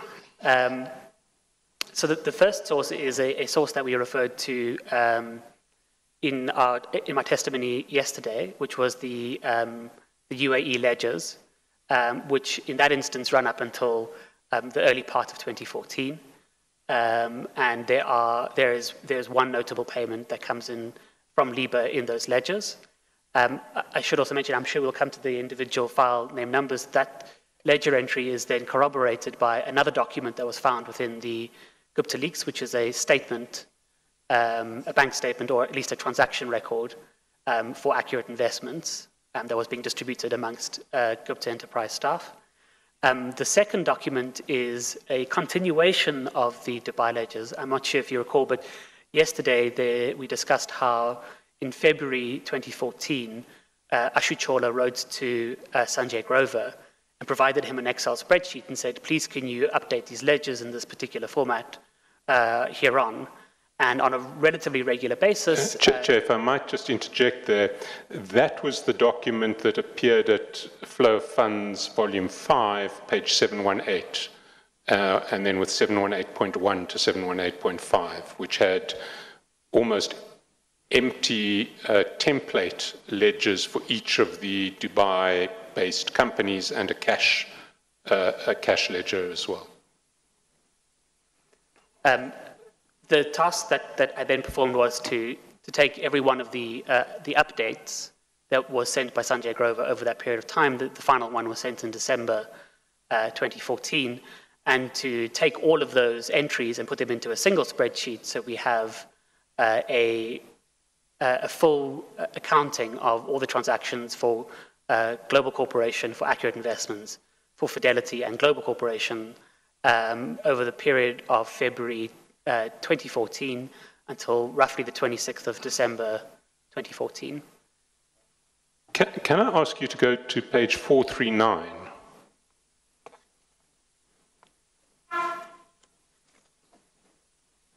Annexure O. Is that the consolidated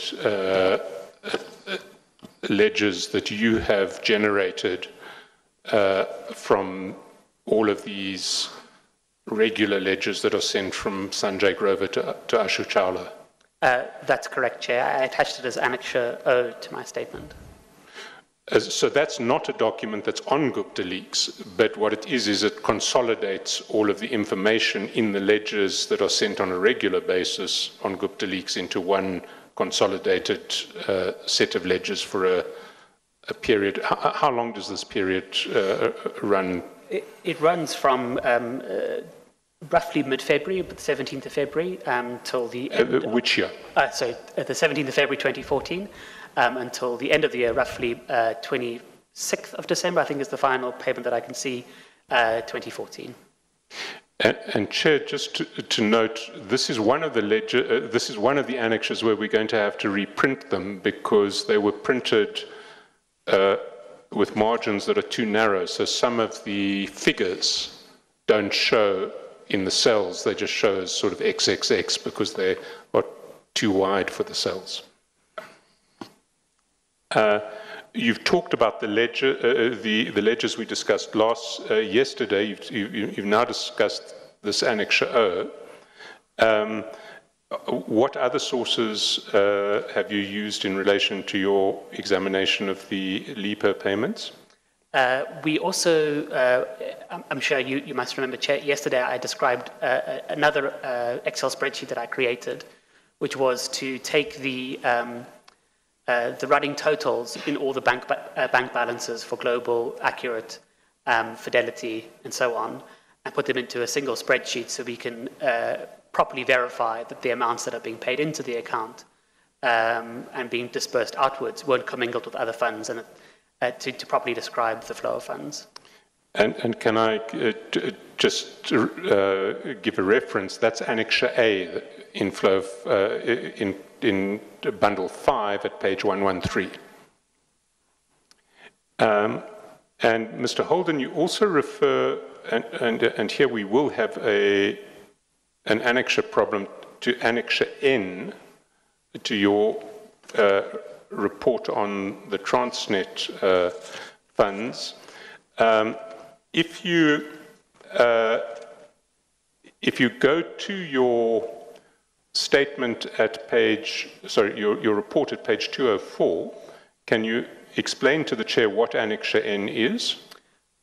Certainly. The annexure, which I'm afraid is not reproduced at Annexure N here, is a set of bank statements that had been removed from the original bank statement format and put into an Excel spreadsheet, and that had been sent by Jessamine Cook, to a Sahara employee, to Ashu Chola, and that provided a very brief window of bank statements related to global, accurate, fidelity, and gateway.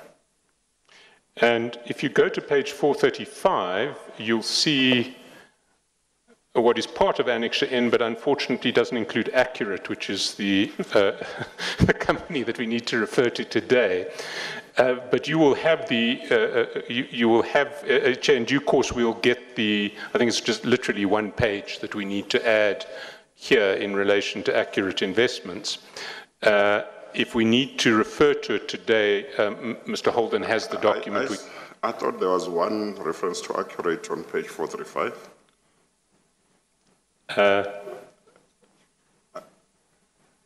When you talk about page 435, where you're saying there is no reference to Accurate.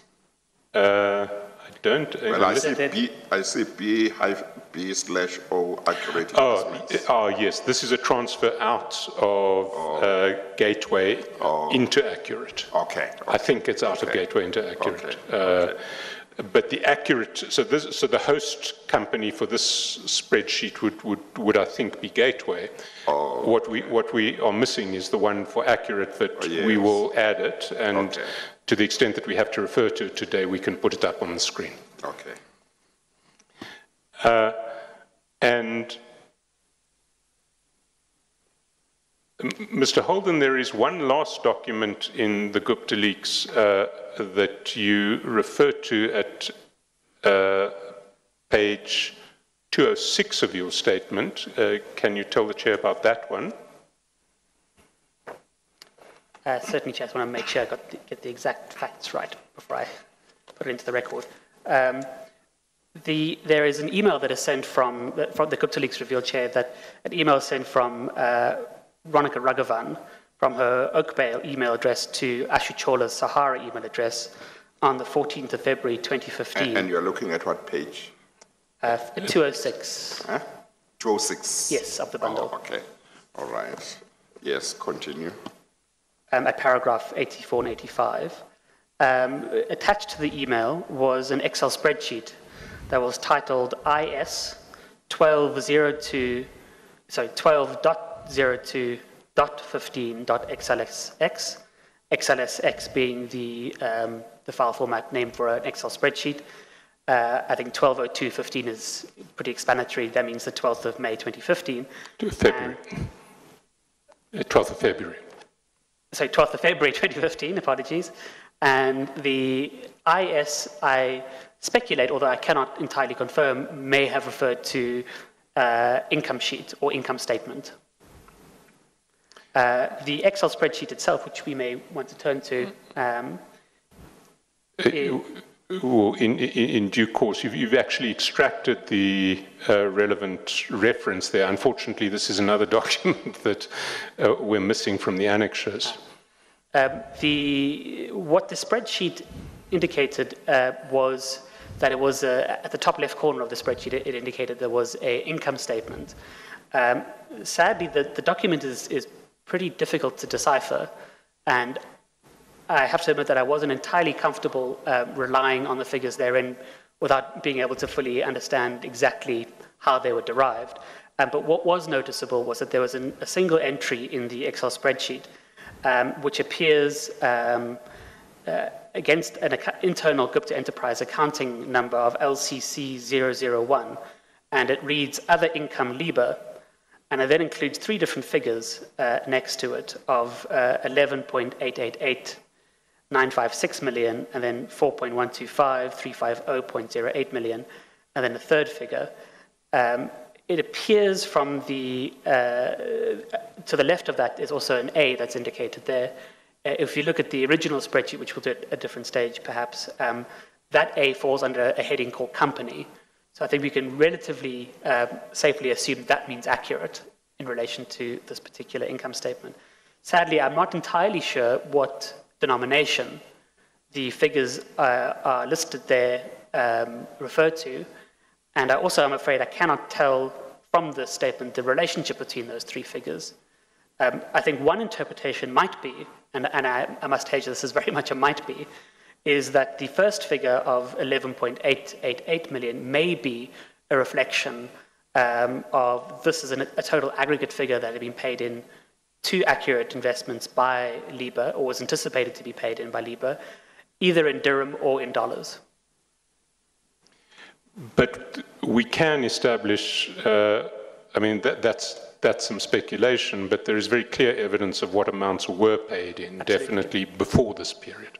That's correct. And have you got an aggregate figure? I do. I may need to consult a note very quickly, if that's okay. You can do that?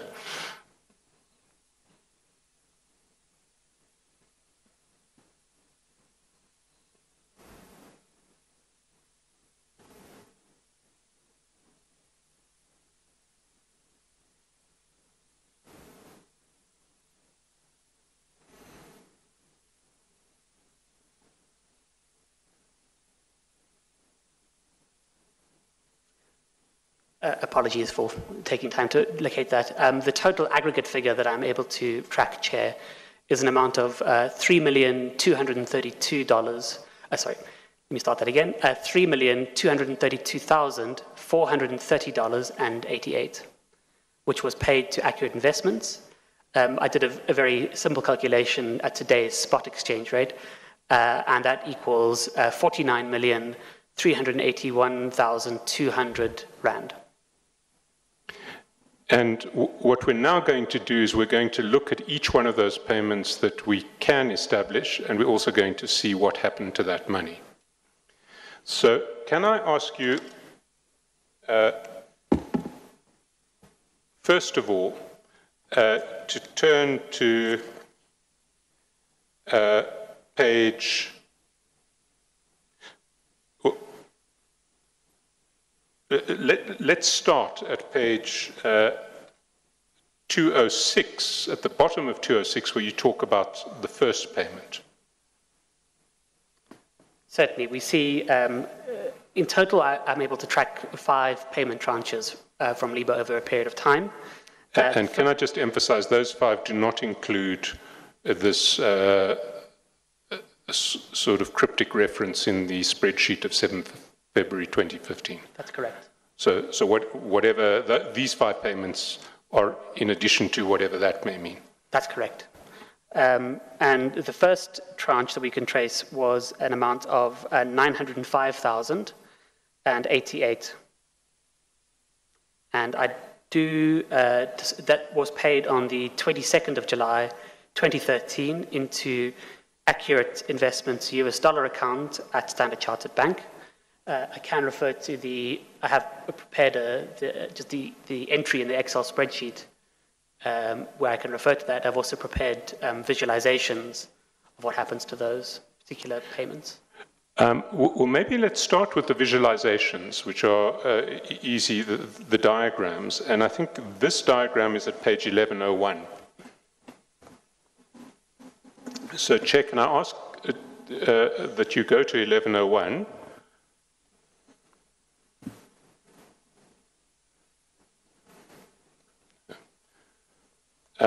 It's 11, yes, it is 1101.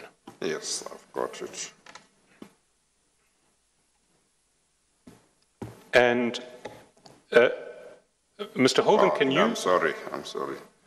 1101, you said it is a diagram.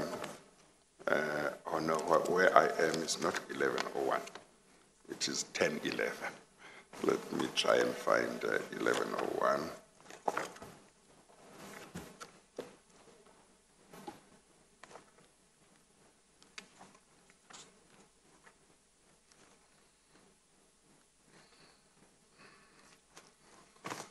Yes, I found it. And I think for these diagrams, we should probably try and source the ledger references to each of these cash movements. If you're able to do so now, we may have to make some notes over lunch if there are any gaps.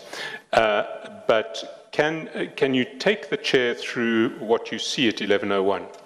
Or what you've produced at 1101? Certainly, Chair. The visualization follows much the same format as the visualizations I used in relation to Estina.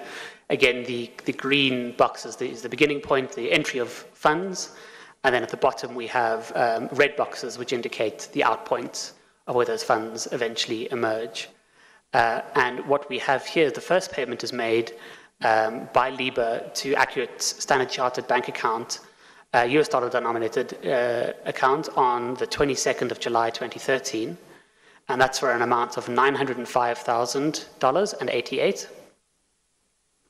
I should note, obviously, the timing of this payment is notable in relation to the timeline of the chronology of the award of the tender, as this was still while the tender hadn't been announced. The tender was only announced the following year in February. And can I ask you, so that's $905,000.88, and you have it in the Standard Chartered Bank. Can I ask you to go to Flow Funds Bundle 5, and turn to page 354.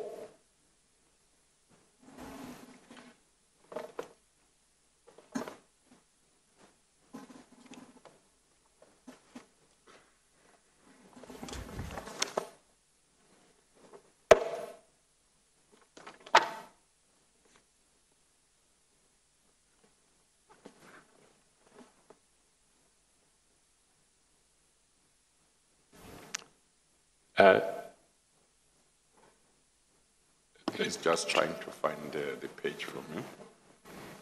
It was 354. 354, Chair. And if, Chair, if you can hang on to that file open roundabouts that page, because we'll be going to be flipping backwards and forwards a few pages as we go through Liebherr. Okay. But can you identify this payment by Liebherr into the Standard Chartered account of Accurate? Well, first of all, what are we looking at page 354? Certainly, this is the Uae Ledger that was compiled by, amongst other, Sanjay Grover and sent to Tony Gupta. And can you find the Liebherr payment on that ledger and maybe put it up on the screen? Certainly. So I have already identified it here on screen, slightly easier to read than the very small text in the annexure. What we see here at row 137 is the primary party is Accurate Investments. The date is the 22nd of July 2013. And then the counterparty is Liebherr. And if I was to scroll further to the right, we see the input amount as a positive integer into the US dollar Standard Chartered bank account of $905,088. Thank you for that. Can I ask you,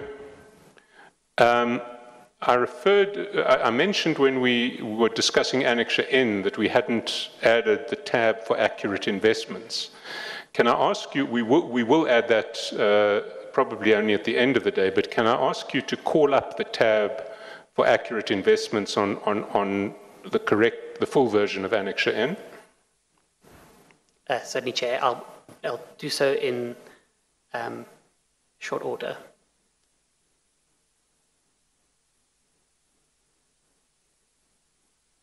And just to, while you're doing that, if you can multitask, can you just remind the Chair what Annexure N was? Or is?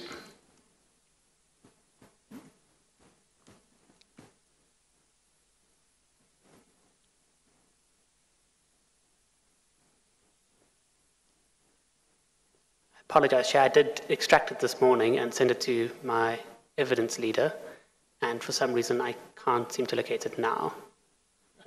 Maybe we'll come back to this one after the lunch break Yes, if we could, that'd be helpful. Okay, let's go back to the diagram of where this money went.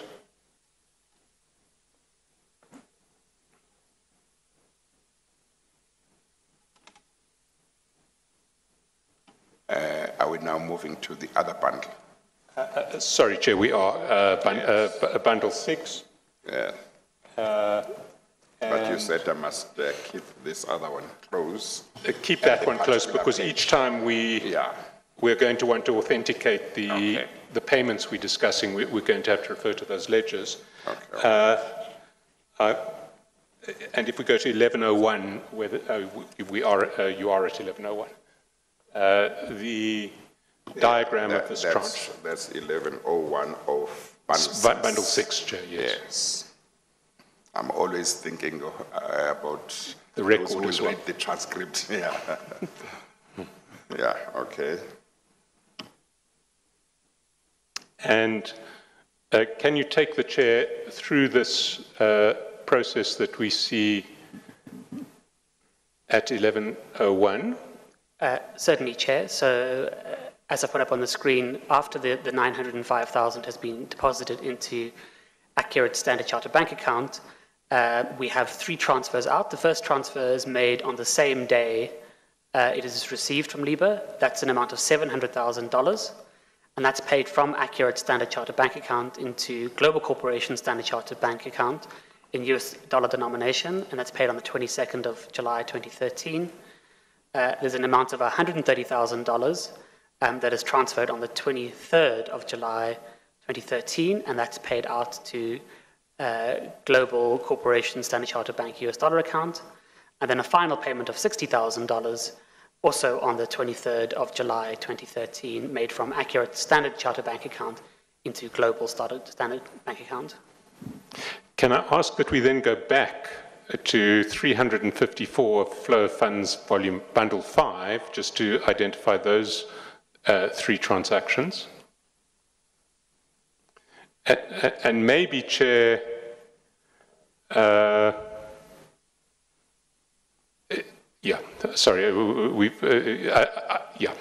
think we are going to have to just move backwards and forwards between the 2 bundles. Yes, yeah. I thought I had kept that other page, as you had said, on Bundle 5, but you can just remind me which page we are going to on Bundle 5. 354, Chair. 354.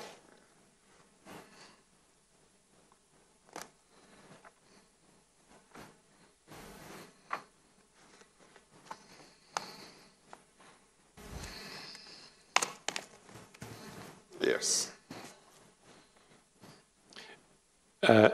So, Mr. Holden, can you take the Chair to those 3 transactions you've just described, the 700,000, the 130,000, and the 60,000? Certainly, Chair. So as I brought up on the screen here, it might be highlighted in your Excel spreadsheet in red. The first transaction takes place here at row 139. The first party is Accurate, the primary party. The date is the 22nd of July 2013, and the reference here is GCL-SCB, which stands for Global Corporation Limited Standard Chartered Bank. And if we are to scroll further to the right here, we see the $700,000 in brackets, which means it's paid out. And the 130 and the 60? That occurred, the 130,000 you can find at row 140. The primary company, is accurate. The date is the 23rd of July 2013, and the counterparty is Global Corporation LLC. And if you scroll over to the right here, we see a US dollar, under the US dollar Standard Chartered Bank row, we have $130,000 paid out, which is why it's in brackets. And as you can see below, this is the counterparty record in the double entry bookkeeping, which will show that same transaction, but from Global's perspective. I think we're on different documents. 354 is the 354 is the version of the ledgers that's been organized by company. No, that's not correct. So in my bundle, page 354 is ledge 1.2, the annexure number page 10. Yes. And the description, the transactions I've just described. So if you look at the left of that column, all of the companies are accurate. So you're not going to see the double entry. You're quite right. Let's do it on this. Let's do it on this document, because where I've got my references, we can go to the double entry reference after lunch. So you've dealt with 130,000 and the 60,000. So then the 60,000 we can see here on my spreadsheet as row 142. The date is the 23rd of July 2013. The counterparty is again Global Corporation LLC. And if we scroll over to the right, we see 60,000 in brackets as a negative integer, so a payment out, and then a payment in to a counterparty transaction of 60,000 that is then paid from Global's perspective. It might also be worthwhile to mention that in, I think it's Annexure O to the original Estina bundle, the spreadsheet that I created showing running totals, if we were to look at that, we would see that prior to the deposit by Liebherr into Accurate Investments, there's an incredibly small balance, such that these transfers could only have been funded by the payment from Liebherr. That would be Annexure A on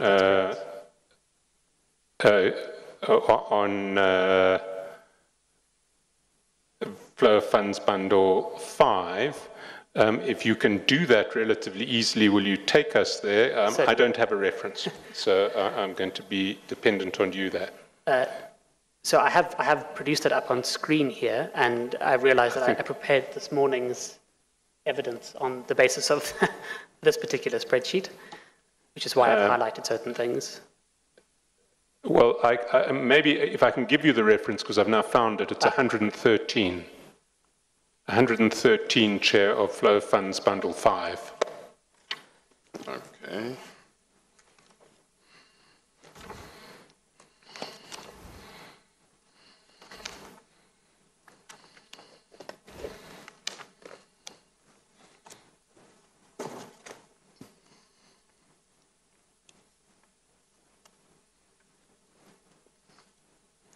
And can you take us to the point that you want to make about what the Liebherr payment does to the accurate balance?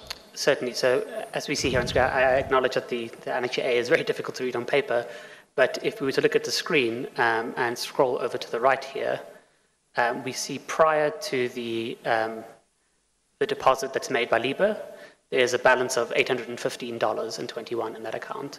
And that increases the payment from Liebherr, then increases the balance to just over 905,000. And that then finances that 700, so that 900,000 is then dissipated by the $700,000 transaction on the cell I've highlighted, the $130,000 transaction and the $60,000 transaction. You can see After those amounts have been dissipated, an amount of only $15,000 is left in the Standard Chartered bank account for accurate investments.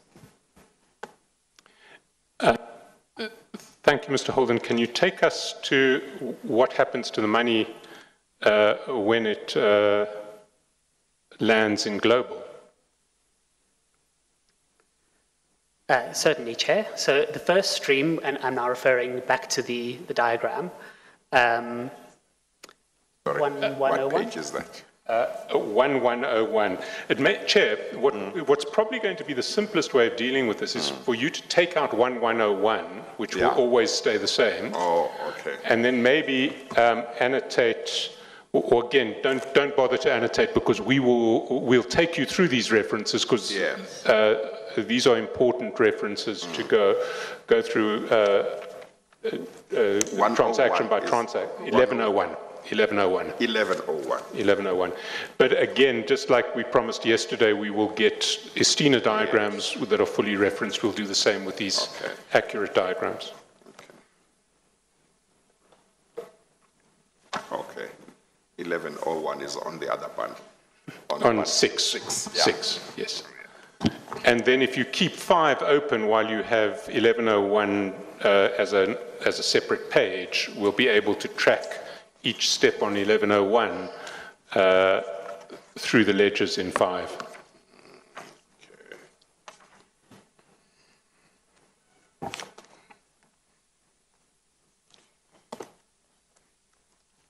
This particular Liebherr file is quite full, so if you want to take out a page that is towards the end, it's quite difficult. Now, in bundle 5, what was it 534 that you suggested I should keep open more? I think Mr. Holden and I made our notes on separate documents. I think he's going to be here around about page 114 for the consolidated Annexure A. Okay, so that's the page I should... 114, Chair, 114, yes. Okay.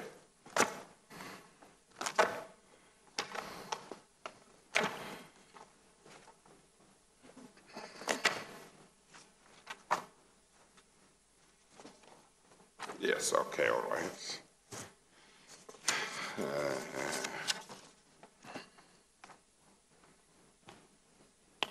Okay, so that particular one we said is 1103. That one on the screen? It's 1101 as far as I recall. 1101, okay.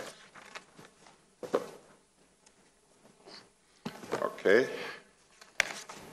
And Chair, in fact, it's going to be 115, not 114, of Bundle 5.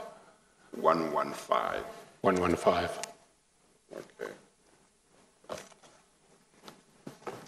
Okay, I've got 115.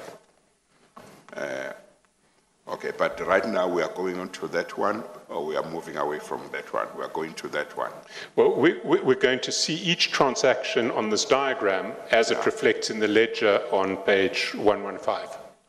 Yes, okay, but that diagram is on what page?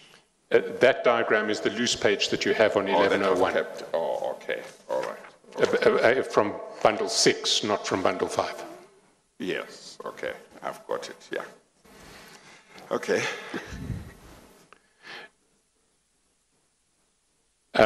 So, Mr. Holden, we had seen that the 130,000 and 70,000 and 60,000 had moved from accurate to gateway.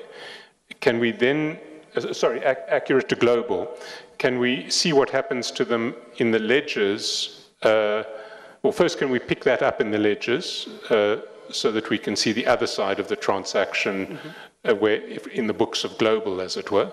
So you'd like to look at the counterparty transaction? The counterparty transaction, because it will also, if we're looking at global's books, show us where the money moves out thereafter. If I'd ask you to remind me of the date. 23 July 2013.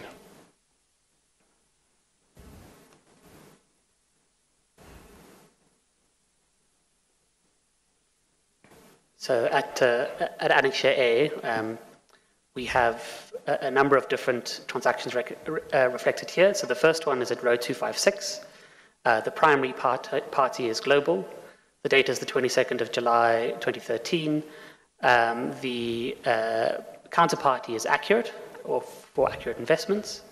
And if we scroll to the right here, we see the 700,000 rand, $700,000, apologies, entering into the US dollar account of Standard Chartered Bank for Global. And the 130 and the 60, while we're there, are just two below. That's correct. So we have 130 over here and 60 over there as the counterparty transactions, reflecting that they've been paid into the global account. And then what happens to that money once it's in global? I mean, maybe you can first tell us what it does to the balance of global. Certainly. It vastly increases the balance in global. Prior to the deposit of $700,000, the bank account had $24,948 within it.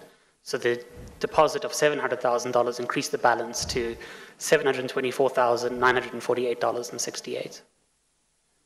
And then the 130 and the 100, so you've identified the 130 and the 60. Can you go back to your diagram of the tranche and show where that money goes from global on the diagram, and then we'll pick it up in the ledger? Certainly, Chair. The first stream is paid out on the 22nd of July 2013, and it runs to the left of Global Standard Chartered Bank's box. That's $499,500.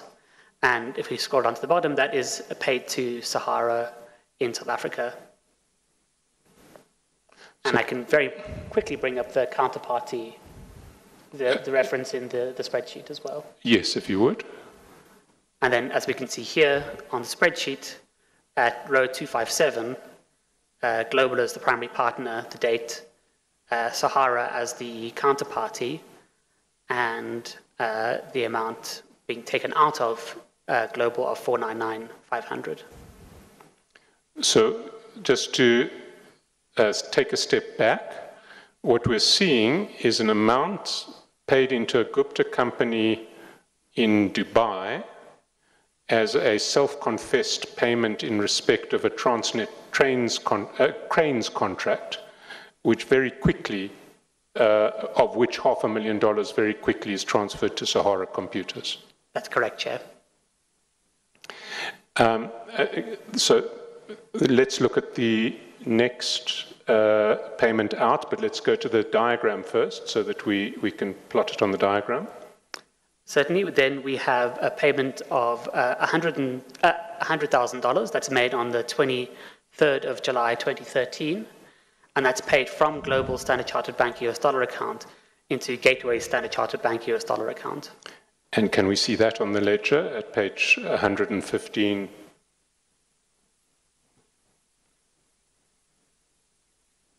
So we see here at row 261. Have I zoomed in enough for you, Chair? Well, I can see there, but not on. Okay. Not on this. As long as it's legible on the screen. Yeah, okay. no, I can see there. Yeah. So I'm afraid I've just lost my place there. So at row 261, we can see the primary party is Global. The date is the 23rd of July 2013. The counterparty is Gateway SCB, which is short for Standard Chartered Bank. And then we have the payment out here of $100,000 from Global Standard Chartered Bank account.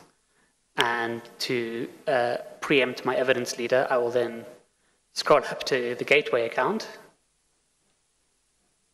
and identify the same transaction.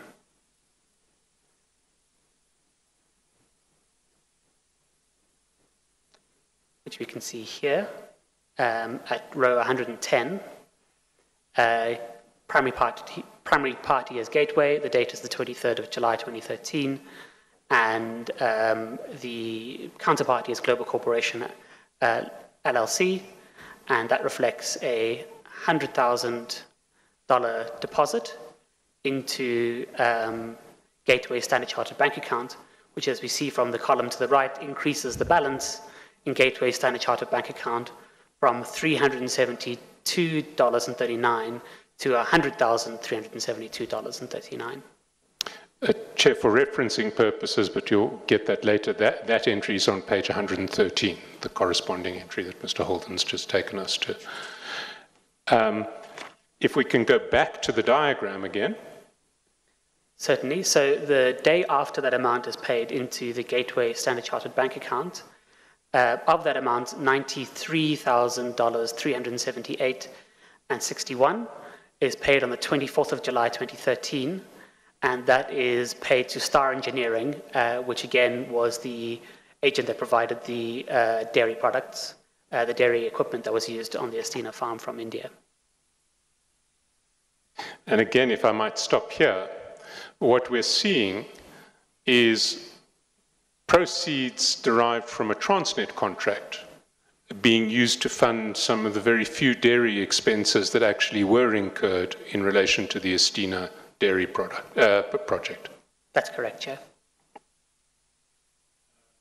Can we go to the next entry on the diagram, the next cash flow on the diagram? Certainly. So returning further up the diagram, heading out to the right from Global Standard Chartered Bank's account, we have a transfer on the 23rd of July 2013 of 620,000 dirham, which is equivalent to $168,845.32. And that is now paid into Global Standard Chartered Bank's, Global's Standard Chartered Bank dirham denominated account over here. And can you find that on the ledgers? Certainly. Chair, the reference will be page... yes,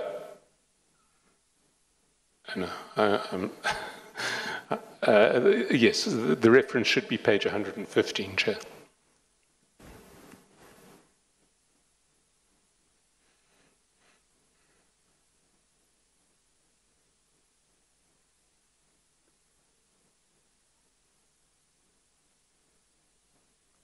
I'm afraid I've misdirected myself. What is the date? If you look Standard Chartered AED, that's correct. That's where you want to find it. Thank you. So at row 263, we can see the primary company is Global. The date is the 23rd of July 2013. The particulars are SCB AED, which is short for Standard Chartered Bank, UAE dirham. And if we scroll further to the right here, we see 620,000 dirham entering into the Standard Chartered Bank dirham denominated account for Global. And if we go back to the diagram to see the next money flow. From there, that amount is withdrawn entirely in cash. So we have another cash fire break at this point. So 620,000 dirham is transferred on the 23rd of July 2013. Sorry, it's withdrawn in cash on that date. And maybe go back to your ledger and go down a couple of lines and you'll see that 620,000 cash withdrawal. Certainly. So at row 264 of my annexure, you'll see, again, the primary company is Global. The date is the 23rd of July 2013. And it indicates cash withdrawal, slightly misspelt. And you can see it there, a minus amount, a negative integer in brackets of 620,000 dirham from a Standard Chartered Bank account, which is then reflected as a 620,000 dirham credit in cash accruing to Global. Can we go back to the diagram and see the, before we see where the cash goes, I think we have to track one further payment from, I think, I may not have kept, go up a line. I think you've been traveling down one line, but not the other. I've been traveling down this line here. Yes, but can we then travel down the line on the far right? Absolutely. It might actually make sense at this point because the cash is going to commingle. Goes out there for this amount. The 620,000 goes out there. Okay, can you take us to that? Certainly. So then what we see is on the 23rd of July 2013, we see that cash is then given to Vickers, and it says Vickers via JJT, which is quite an interesting entry. Vickers, I assume, again, with Vickers Chaturvedi, who was the Gupta Enterprise employee in India. And JJT was is a wholly owned subsidiary of the World's Window Group. So what we're seeing here is effectively a cash deposit that is being paid to Vickers Chaturvedi via one of the Gupta Enterprises partners in money laundering, JJT. And can I just stop there and maybe link this to the Hawala ledger that we discussed yesterday? How will this sort of transaction be covered in the Hawala ledger? Certainly, Chair. The Hawala ledger would reflect, on its leftmost column, it would have the individual to whom the money is being paid or the account that it's being paid from, and it would be reflected either as a negative or a positive integer. In this case, it would most likely be represented when it was coming into JJT as a negative integer, because this is a Hawala ledger that is being drafted from the point of view of the World's Window Group. And then when it's paid out as a positive integer. Thanks. Unfortunately, I don't have my reference to the Hawala ledger to hand, but we will probably find that payment in the Hawala ledger. Can you then find that, let's see if we can, well, let me find the Hawala ledger and we'll come back to that after lunch, which is in, oh, there you have it. So this would be in your Annexure O, which is the combined daily ledgers. Or no. Is that was one of the tabs on the spreadsheet that was sent to Tony Gupta? That's correct. Okay. So this is the cash sheet that appears in the ledger that's sent to Tony Gupta, and you can see here on the 23rd of July we see a matching amount, and it says here JJT, and then the amount here is 616,560 dirham. And then the description of it, or the explanation for it, is Vickers. So clearly funds being transferred via JJT to Vickers. Chair, can I ask you, I've now found the reference to that. That's Flow Funds Bundle 5, page 374. And there we will see the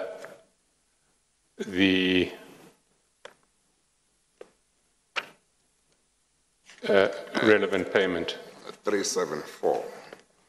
I've got 374. Am I right there?